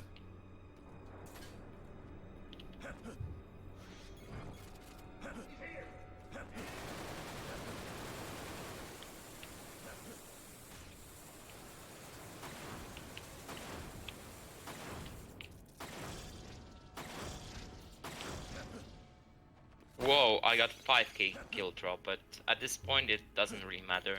Yeah, just extra Yeah. potions.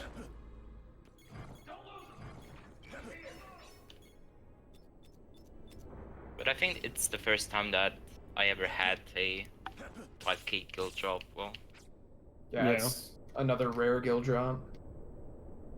I think that's the most you can get out of any guild drops. So yeah, Gatsu here going to the Dragonfly fight, the second or third one in the run.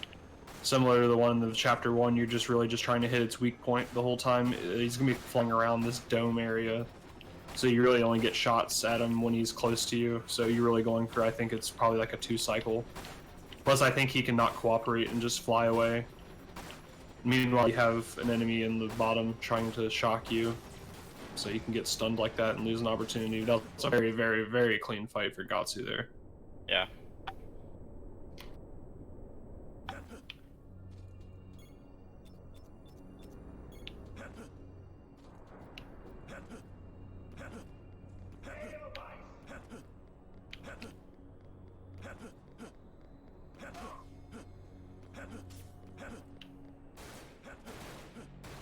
Alright, so coming up here is probably a new runner's worst nightmare. At least way back in the day. If you go into this fight with not having enough ammo, you pretty much just have to reset. Like, there's nothing you can do. So runners sometimes won't have enough ammo here, and if they're not aware of that, you're pretty much, there's almost nothing you can do. You just sit there and die. For the most part, that's actually not a concern anymore. Right.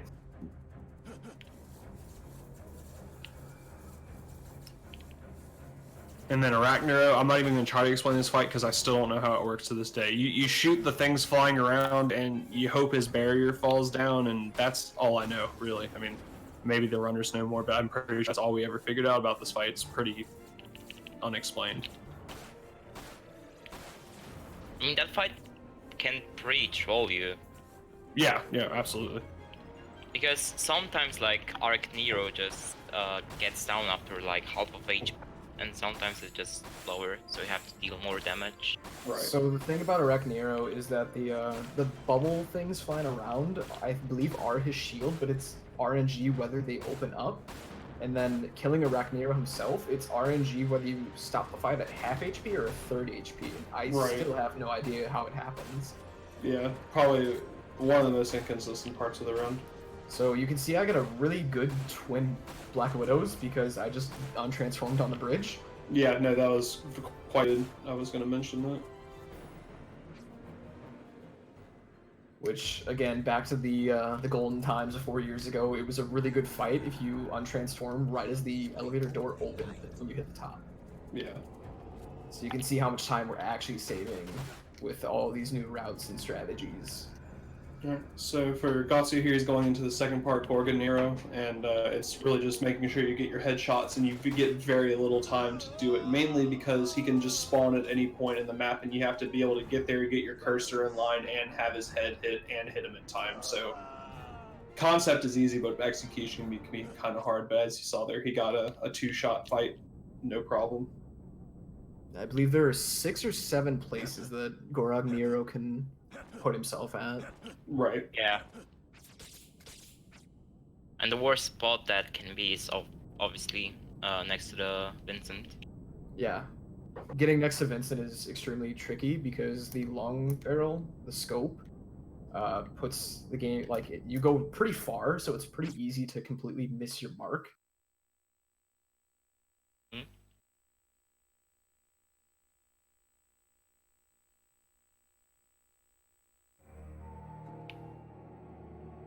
Is this your first or second elevator here, MT? This is P-break elevator. This is first elevator.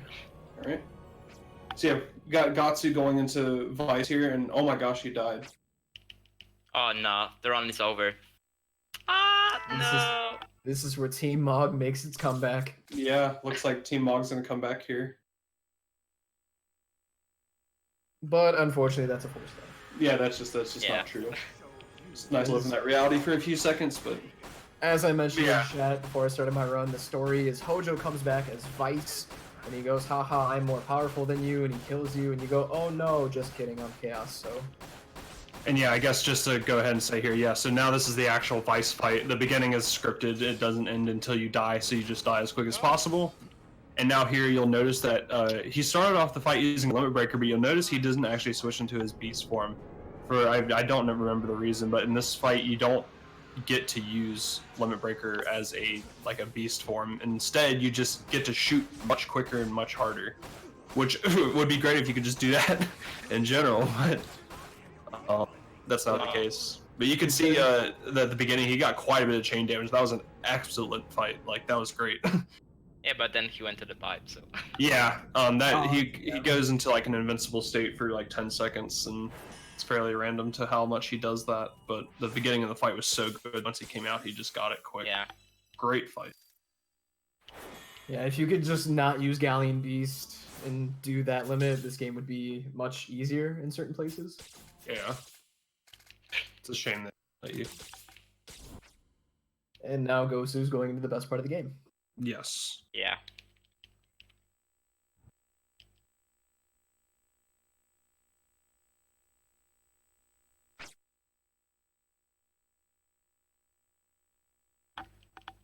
Wasn't Genesis based on Gact, actually? Or was it Vincent?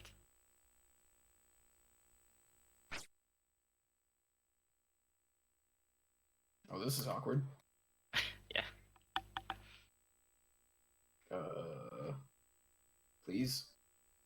Yeah, Genesis is Gact, yeah. Oh, please. So yeah, I guess speaking of Gact, a lot of people wonder why this game isn't on other systems. Same with Crisis Core. You know, why is it just on PS2? Why is it just on PSP? Well, these next two levels are pretty much the reason for that. The musician named Gact contributed some music to this game, and a lot of things were based off of him, which required a license from Square Enix. And that license has, of course, since then expired. So unless Square Enix wants to pony up some money. You'll probably never see this game ever remastered or anything like that, similar to Crisis Core. So if you ever did want to play this game, don't hold your breath for a remake. Just go get the PS2 version. It costs, like, I don't know, and no more than $15. Last I heard, Gact and Square Enix don't like each other. That's correct. So, yeah. If you ever want to play Crisis Core or Dirge of Cerberus, just play them on their original consoles, because it's going to be the only one. Most likely. Alright, Shane shot for Azul is primed and ready to go. Pick up safety potions. And yeah, here Vincent turns into his ultimate form, which its name surpasses me at the moment. Isn't it Omega? Omega form, thank you. Yeah. And this is how Vincent will be for the remainder of the run. Just a super powered form as a result of a story plot. Similar to the Limit Breaker at the beginning of Vice, he just moves really fast, shoots really fast, does a lot of damage. Also now the best part of the run just started for me. I screwed up the Azul strat. Oops. That's not good. So yeah, epic music from here on out in the game. Very, very good stuff, which is from Gact, which is what I was just mentioning earlier. Meantime, NT1's in the Arc Azul, or Neo Azul Arc Azul fight, so Split will be coming up here for him soon. Hopefully he has a clean fight for the Arc Azul section. Like I said, definitely one of the scariest sections of the run if stuff goes wrong.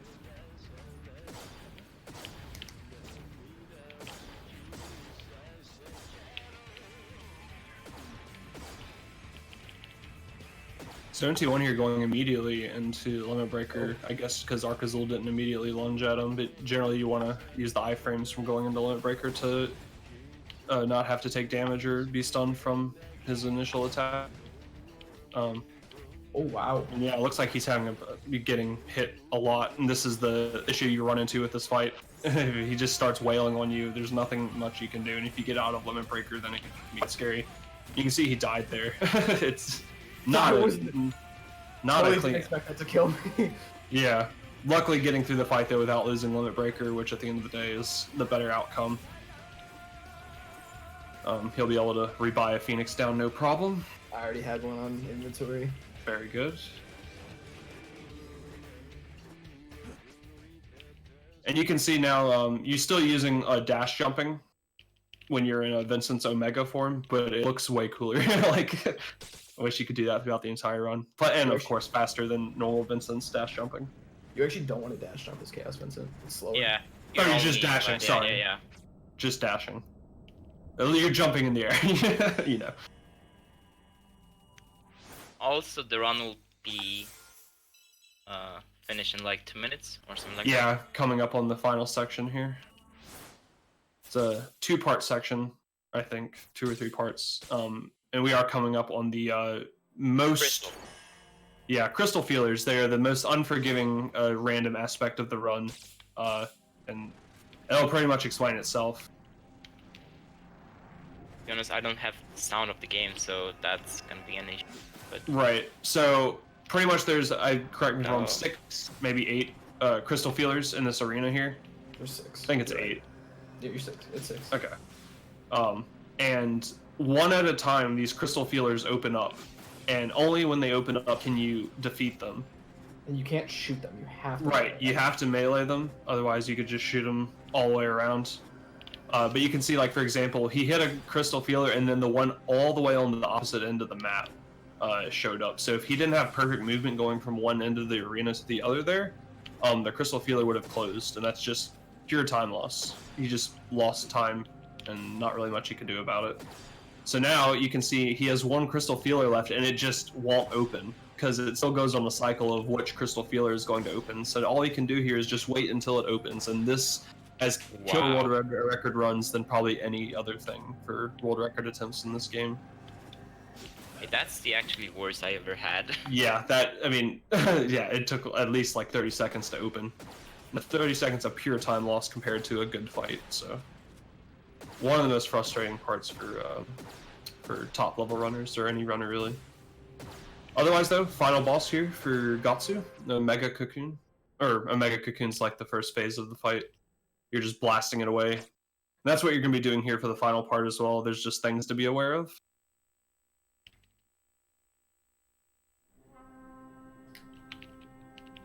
And here we go. Yes.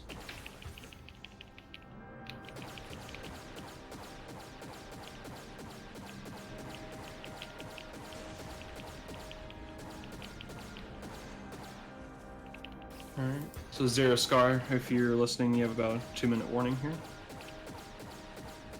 Yeah, just like every other fight, Omega Vice has 2 hitboxes, so you're just going in there with hot spots, so you're going to just be hitting that, wailing on it, not getting hit because then you get stunned. Okay, be prepared because it's almost the end. Right.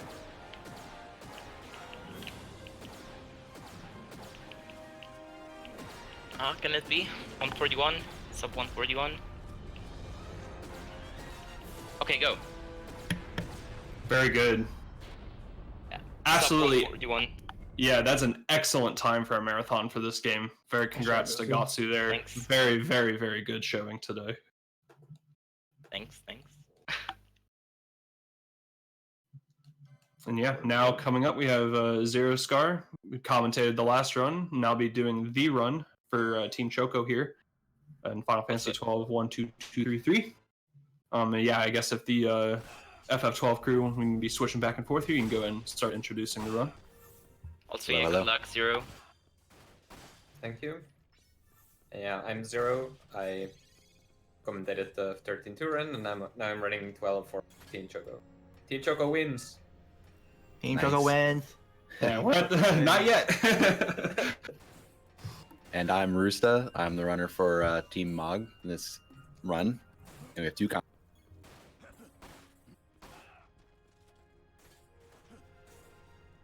Both our commentators are pretty shy. If you guys want to introduce yourselves. Oh, yep. Sorry. Oh, yeah. Sorry, cut out there. I am Yeah, Impossible. Bible South. Oh, sorry. Well, Great start. you may have Great start. heard. Great start here. Right, so here we are with 122,333%. That means Rusa and Zero are going to be running 100% runs of Final Fantasy 12 1,223 times in a row. So have fun seeing us for the next 3 years. Yeah, that's why it takes so long. It's because we're doing thousands of runs.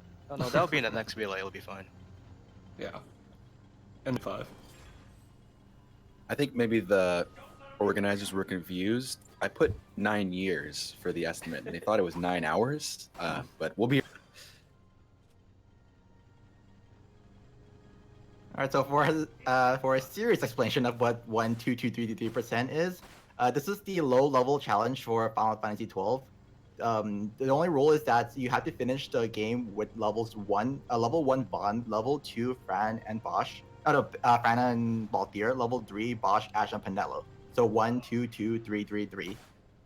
And we'll see that like over and over again throughout the run, and we'll also discuss why those levels are the way they are probably when the time comes. But it's basically just a low-level challenge in the original version of the game. In the newer versions, they have, new game minus, I guess they call it now, or weak mode. Yes, new game minus. But there's a really big difference between the new game minus / weak mode and what we're doing, in that we can't gain XP they are unable to. In our run, it's like a penalty. We can, but we stop ourselves from being able to do it. Or at least for most of the run. But we have to be really careful because it's not gain no XP and it's not don't get any levels. So people say, why is it not low level percent, or why is it not no XP percent? We are going to gain levels, but the levels we gain are not permanent. So right now Zero is just going through the early game. Just basically a tutorial with the main character, Rex. Just gotta be a little boss, which he already did. Now he's gotta take care of a few soldiers. It's not really dangerous or anything. It's just a few seconds of variance and like small possibility of game overing, but it's sort of like Lightning Returns, or sorry, Final Fantasy 13-2, where you just have to go through these little tutorials. And there's a 3-hit guard. Yeah, just for a speedrunning perspective, these guys should take 2 hits, but if you get a bad damage roll or a block, it'll take an extra hit, and it's like 3 or 4 seconds lost. Same thing for these rats. Yeah, you could also avoid a damage roll with cast by casting Thunder, but of course that has a longer animation time or longer, long cast time in general, so that's just not ideal. Yeah, and this idea of cast times and eventually ATB, like how long the ATB is occupied, is going to be really important for what we do later in the run, because we really push the mechanics of this game to mechanics of the game to the limit. So much so that the stuff we do isn't even possible in the newer versions of the game because the updated version fixes the things we abuse in this. Oh, absolutely. Especially in the new game minus mode. And as far as I know, I'm the only one that's tried to run new game minus, and I don't perform the major glitch at all that you will see in this run later on. Yeah, and any percent, we take advantage of a few glitches to make things go significantly faster. In this game, there's like only a few bosses we don't take advantage of a big glitch on. Specifically, we use the dead character glitch. For those of you who are familiar with FF12, we take advantage of this many times throughout the run. But again, I think it'll be better for us to explain what the DCG is when we get to it. For now, we can just work on getting through the early game. It won't be until about 3 or so hours in that we actually have to DC.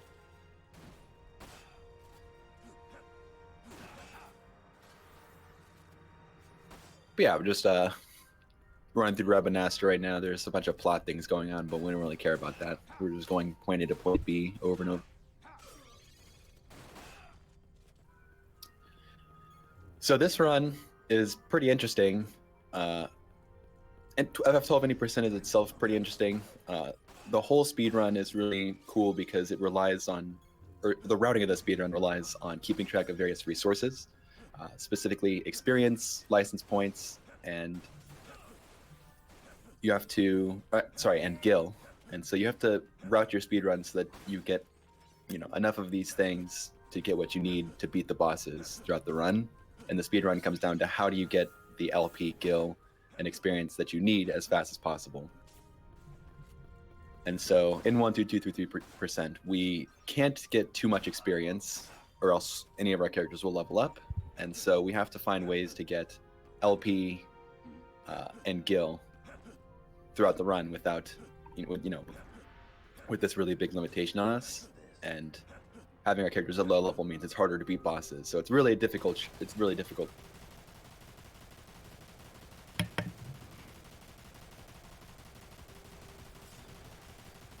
Yeah, unfortunately, FF12, the bosses don't give experience, which would kind of not make this category possible too, which is one of the few Final Fantasies where that's the case, I believe. That right? I was actually thinking about this. I think some Final Fantasies do it. In 10, it's weird because they only have, sphere grid points instead of actual level. But I think there's a few other Final Fantasies where they don't get experience from bosses. 8 does not give XP. Yeah, 8 also. Also, we'll see something pretty neat, which I'm pretty sure this game was actually intended to have this as a category, because you have to kill just one enemy that you cannot avoid the experience from, and it gives 1 less experience than it takes to level Vaughn up. So you're allowed to kill that one guy with Vaughn in the party, and he will be 1 experience away from getting his first level. You can also kill that character, or kill that enemy with Vaughn out of the party, and that would work as well, but it wouldn't make the rest of the road not work, or rest of the route we use now. But yeah, this speedrun will actually look quite a bit like 12 any percent fundamentally to people who know it. We're going to have basically 1 tank and 2 damage dealers, but we have to take advantage of a lot of cool things we figured out along the way. But the routing of the speedrun is really interesting because every single boss is sort of like a puzzle. How do I beat the boss with, as few resources as possible? Your characters are really weak, they can't really do damage, but you have to beat bosses with hundreds of thousands, tens or hundreds of thousands of HP. And if your character attacks, they'll do 10 or so. later bosses you'll do 0 damage to when you attack them. And especially with the earlier bosses in the run, you don't really have much to work with, so those fights can become really dangerous really quickly. So Yeah. So the basic idea is that we're going to use guns. Guns damage is not based on any character stats. It's just like a flat amount. And so we're going to get some really nice guns for our characters later, and so they can do late game damage levels despite being level 1. But the guns that are really good aren't available till later on, so we have to take advantage of some other tricks to kill the early bosses. But for right now, Zero's coming up on Rogue Tomato. This is sort of the first boss, quote unquote, of the game. And this is something that you're intended to fight at level 1, so this guy's not even very tough.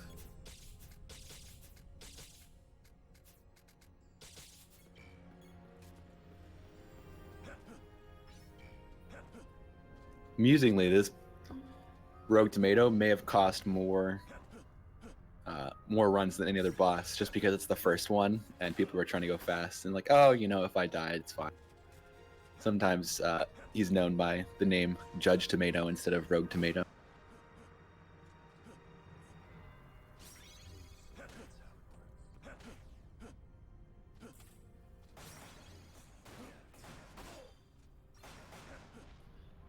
Yeah, so Zero used a potion there. It's just a little bit of a safety strat. If your HP is low, you could be in risk from this Flame Breath plus maybe a combo or some unfortunate rams. Rams do extra damage. It's a little bit of an annoying mechanic from a speedrunning perspective. Some enemies have instant abilities that don't have an ATB charge time, and they also do 50% more damage than their normal attacks. So Ran, Lunge, Gnaw, Bite, those kinds of things, they hit faster and do more damage. So if you get them a lot, it can be really frustrating. All right, there's the Nero chain.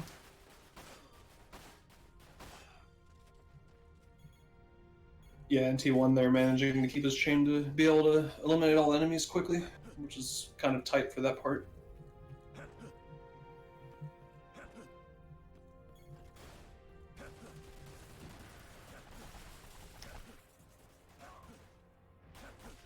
He'll be making his way to the boss fight here in a minute. Like I said, one of the few boss fights really in the run where you're actually using your scope and manually aiming for the head, because there's no other alternative for this fight. It just takes much longer if you don't do that and just rely on your auto aim. So between him moving around and stuff, it can be kind of precise.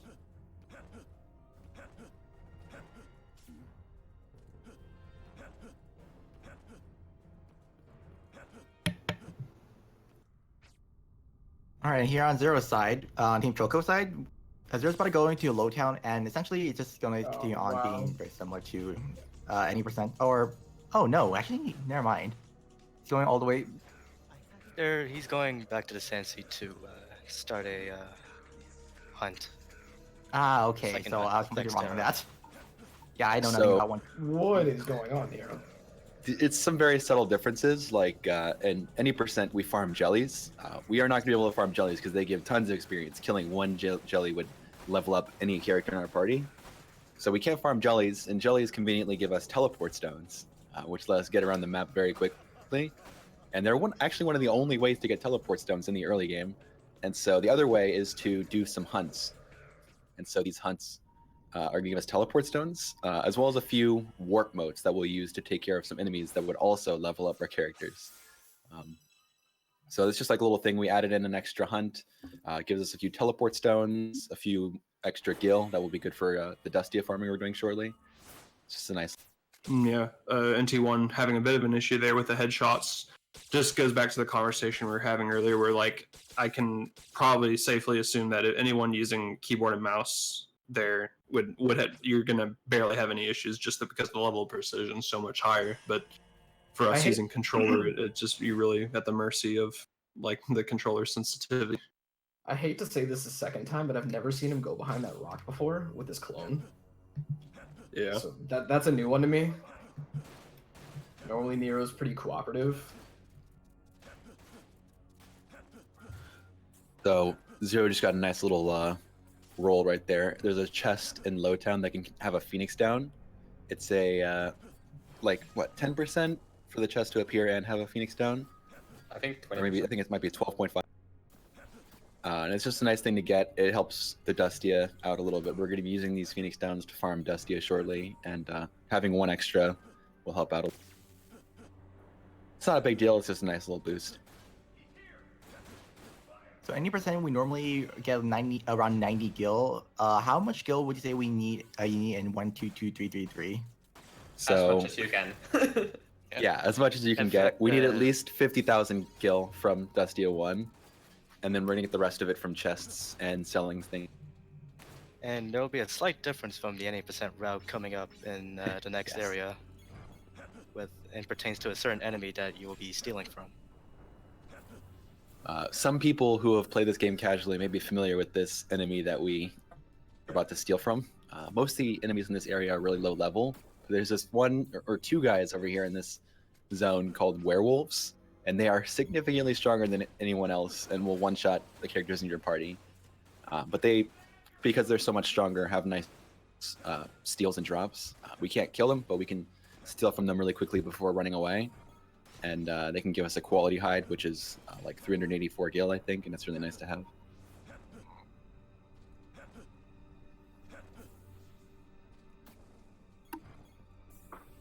NT1 heading into the Dragonfly fight. Oh. Wrong one.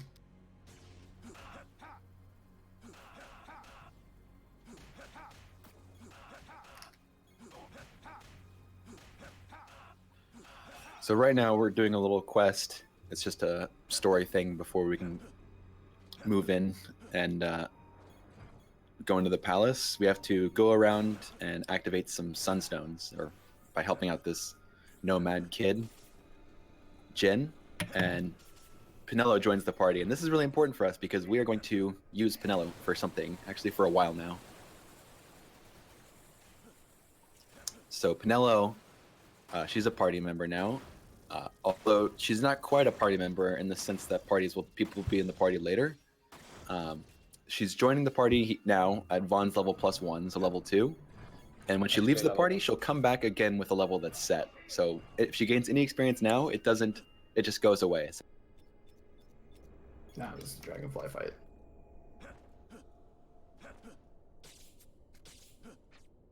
You just beat the Dragonfly? No, going into it now. Oh yeah, I was about to say, just making sure.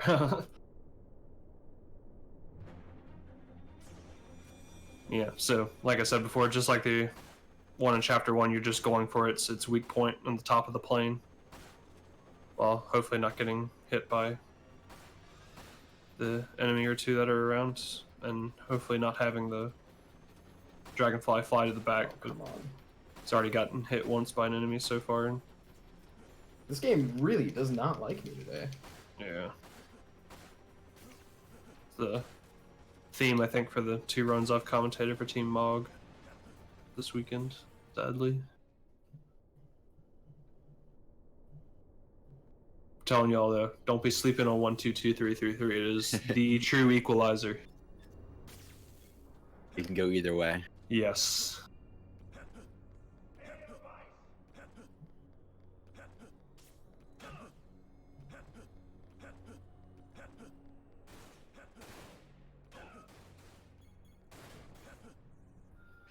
The story of 1, 2, 2, 3, 3, 3 is pretty funny, actually. Originally, I personally didn't think it would be possible to do it in an any percent setting, just because it's so hard to kill people at such low level. But one of the community members, Blue Harvey, actually discovered a really cool trick on Tiamat. Tiamat's sort of the first boss you can't just strong arm with Quickenings and Traveler. And so I actually thought Tiamat would be the boss that we couldn't get through. But Harvey discovered a cool trick. A way to DCG the boss and make it so that he can't do anything. And so when this was discovered, it was like, wait, I wonder if this trick works on other bosses. And basically just like took a save and tried to go through and use a similar type of trick on every single boss. And eventually it was like, oh, I guess we can beat the entire game doing this.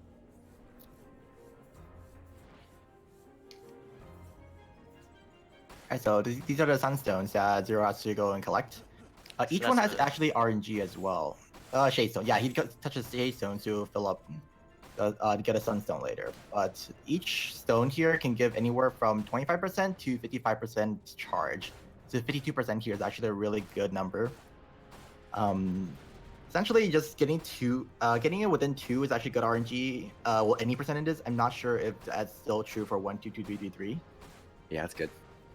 All right, so you get within 2, and best case scenario, worst case scenario, you would get in 4 if you get really terrible rolls, which is not ideal since the 4th crystal is actually really far away from all the other crystals. NT1 having a clean 1 shield / 1 cycle fight there for Arachnero going into Gorgon Nero. Like I said, hopefully, ideally, you just get 2 headshots, but can be kind of a challenge with the different places Gorgon Nero can spawn and having to be precise with your headshot. Got it. Yeah. Very nice. I was afraid of that first shot. I think I missed it. Yeah, you did a little under damaged on it. I was worried. It's because I couldn't hear where he was coming up. I have Mm-hmm. headphones on, so can't hear my TV.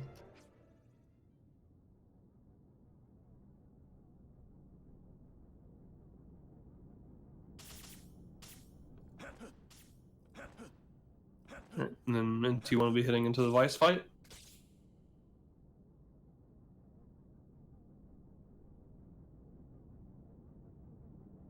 The Immaculate Vice.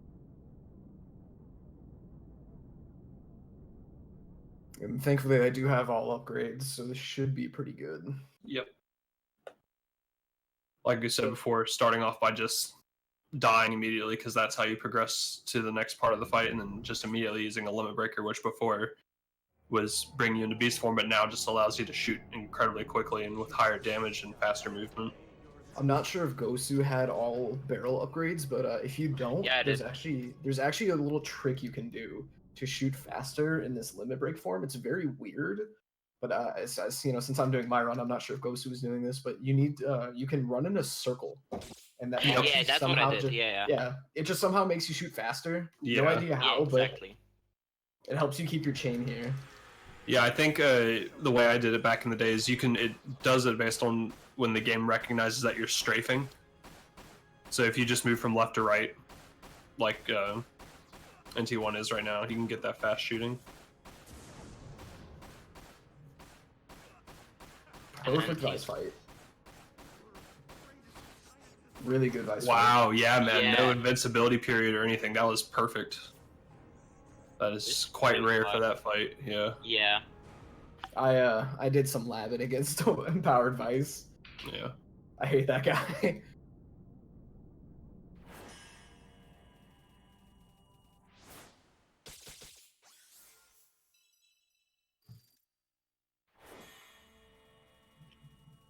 All right, and now Zero is leaving the Giza Plain section, and he's about to go enter the grinding section, which you may be wondering, since this is 1, 2, 2, 3, 3, 3, why would you be grinding?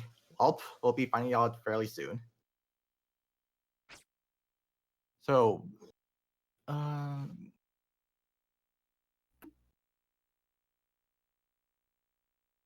So now I'm going into Chaos Vincent. So best part of the game, although it's the shortest part of the game, only lasting about 4 to 5 minutes. Yeah. Those 2 chapters are like, in general, like 9 minutes.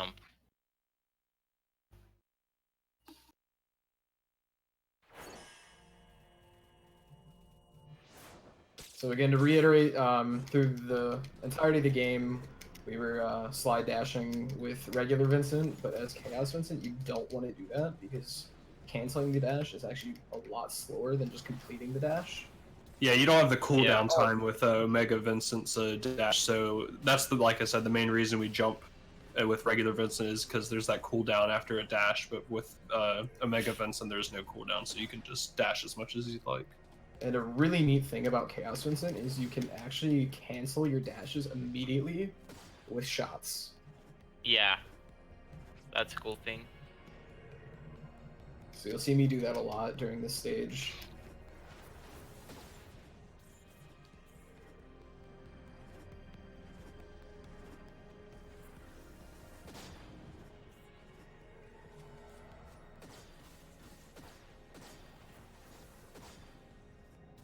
if you're unaware, since Vincent is the edgelord that he is, his weapon in this form is called Death Penalty.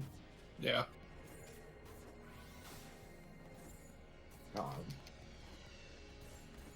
So one quick thing. Yeah, I was coming gonna up. say if you want to go ahead and explain FF12. Yeah, so one quick thing coming up. We're about to do Dustia, and we can explain that in a bit, but really quick, Zero is going to check for a chest. And this chest is sort of the crux of the entire run. It has a holy moat. Just one holy moat is all we really need, but it's gonna get us through the entire run.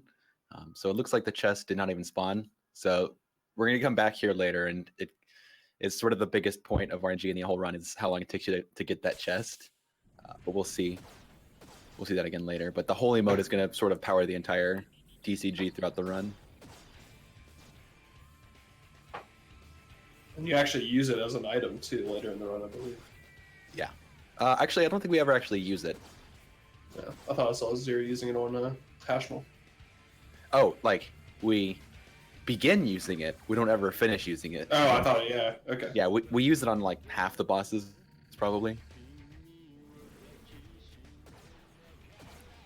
Right, so now Zero setting up for the Dustia.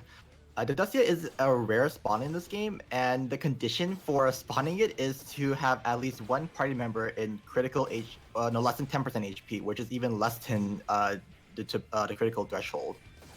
So Zero's here is getting Penelo's HP down to, oh, that's nice. She's down to 2 HP now, which means Dustia's gonna spawn. And meanwhile, Vaughn's gonna get killed off so that he does not gain any experience whatsoever. That is very important because Dustia gives a ton of experience. Let's see right now, Penelo instantly got to like level Instantly level 5. Yep. So now, Penelo's level 5, and this is supposed to be 1, 2, 2, 3, 3, 3, the low level challenge. So you're probably wondering why this is allowed. Well, Penelo's gonna leave the party soon, and when she comes back later on in the game, she's actually going to revert to which her level's going to set to a different number, which is I think just 2 higher than Vaughn's, or maybe par level average, something like that. Either way, for the sake of this run, she'll be level 3. So even though she's gonna get to like level, I don't know, 30, 40, something ridiculous. She'll get to about 25, I think. So a little lower than I expected. So even though she could be like level 25 now. Level 25 purely from Dustia for me, and also manually too. I'm going to do sound a finale chaotic, so Mog team, get ready. Yeah, ready. You got about 2 minutes, Rooster. I think this sound that you're hearing, the ba-da-ba-da-ba-ba, for leveling up, this is a sound that means a reset later on in the run. Could you make that sound again? What was it? Ba-da-ba-da-ba-da-ba-ba. Okay, yeah. Oh no. Oh, yeah. that was And unfortunate. so, this is why I say before. yes, this is one of the things that can happen in 1, 2, 2, 3, 3, 3. You need to zone in and out of this line, and you can't heal yourself in the zone where Dustia is, or else you will despawn him. And so Zero zoned back, and unfortunately there was an enemy there. But this is why he saved immediately before this. So we are prepared for all these. And you will see the 2 runners save a lot during the run because there is a lot in this run that can go wrong. Yeah, I think it'll be about 25 or so saves throughout the. Yeah.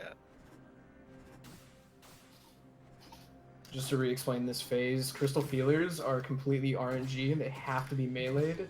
It's not up to me whether they open up, and that's actually decent RNG. Could have been better. Yeah, I was about to say, could have been a lot worse. Yeah, they're much better than Gatsu's fight in comparison. So this is Omega Cocoon now. This is the second phase. It's just stand here and shoot him.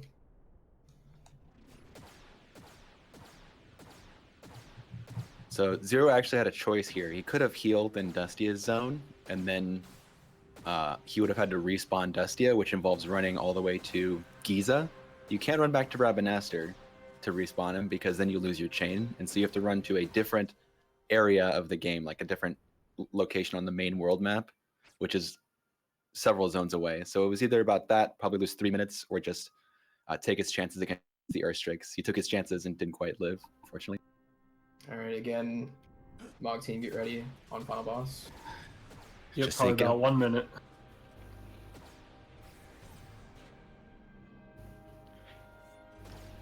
Right, looks like the chest spawned for Zero this time, so we'll be getting a holy mote? Nope, just a potion. I believe Nope, that Chuck chest. Testa. Yep, Chuck Testa. I believe the Holy Mode is a 1 out of 8 chance per time it spawns. It's actually 1 in 4, or so. One. There's 25% chance every single time. I think it's basically 50% to spawn, 50% to get the item. I want to say. Ah, okay. So I think it works out to 25%. Might be like 3 percentages there. This damage roll is really weird. This Yeah, is another awkward and thing. When T1 your characters are... Oh, sorry. Yeah, and T1 got hit. There. Go ahead. We're Yeah, for 12. yeah. Are you done? Yep, it's time. All right. Okay, I GG. went. All right, GG NT1. Yeah, other than the weird crash on NT1 side, a very, very good showing as well. Like I What was said, the time?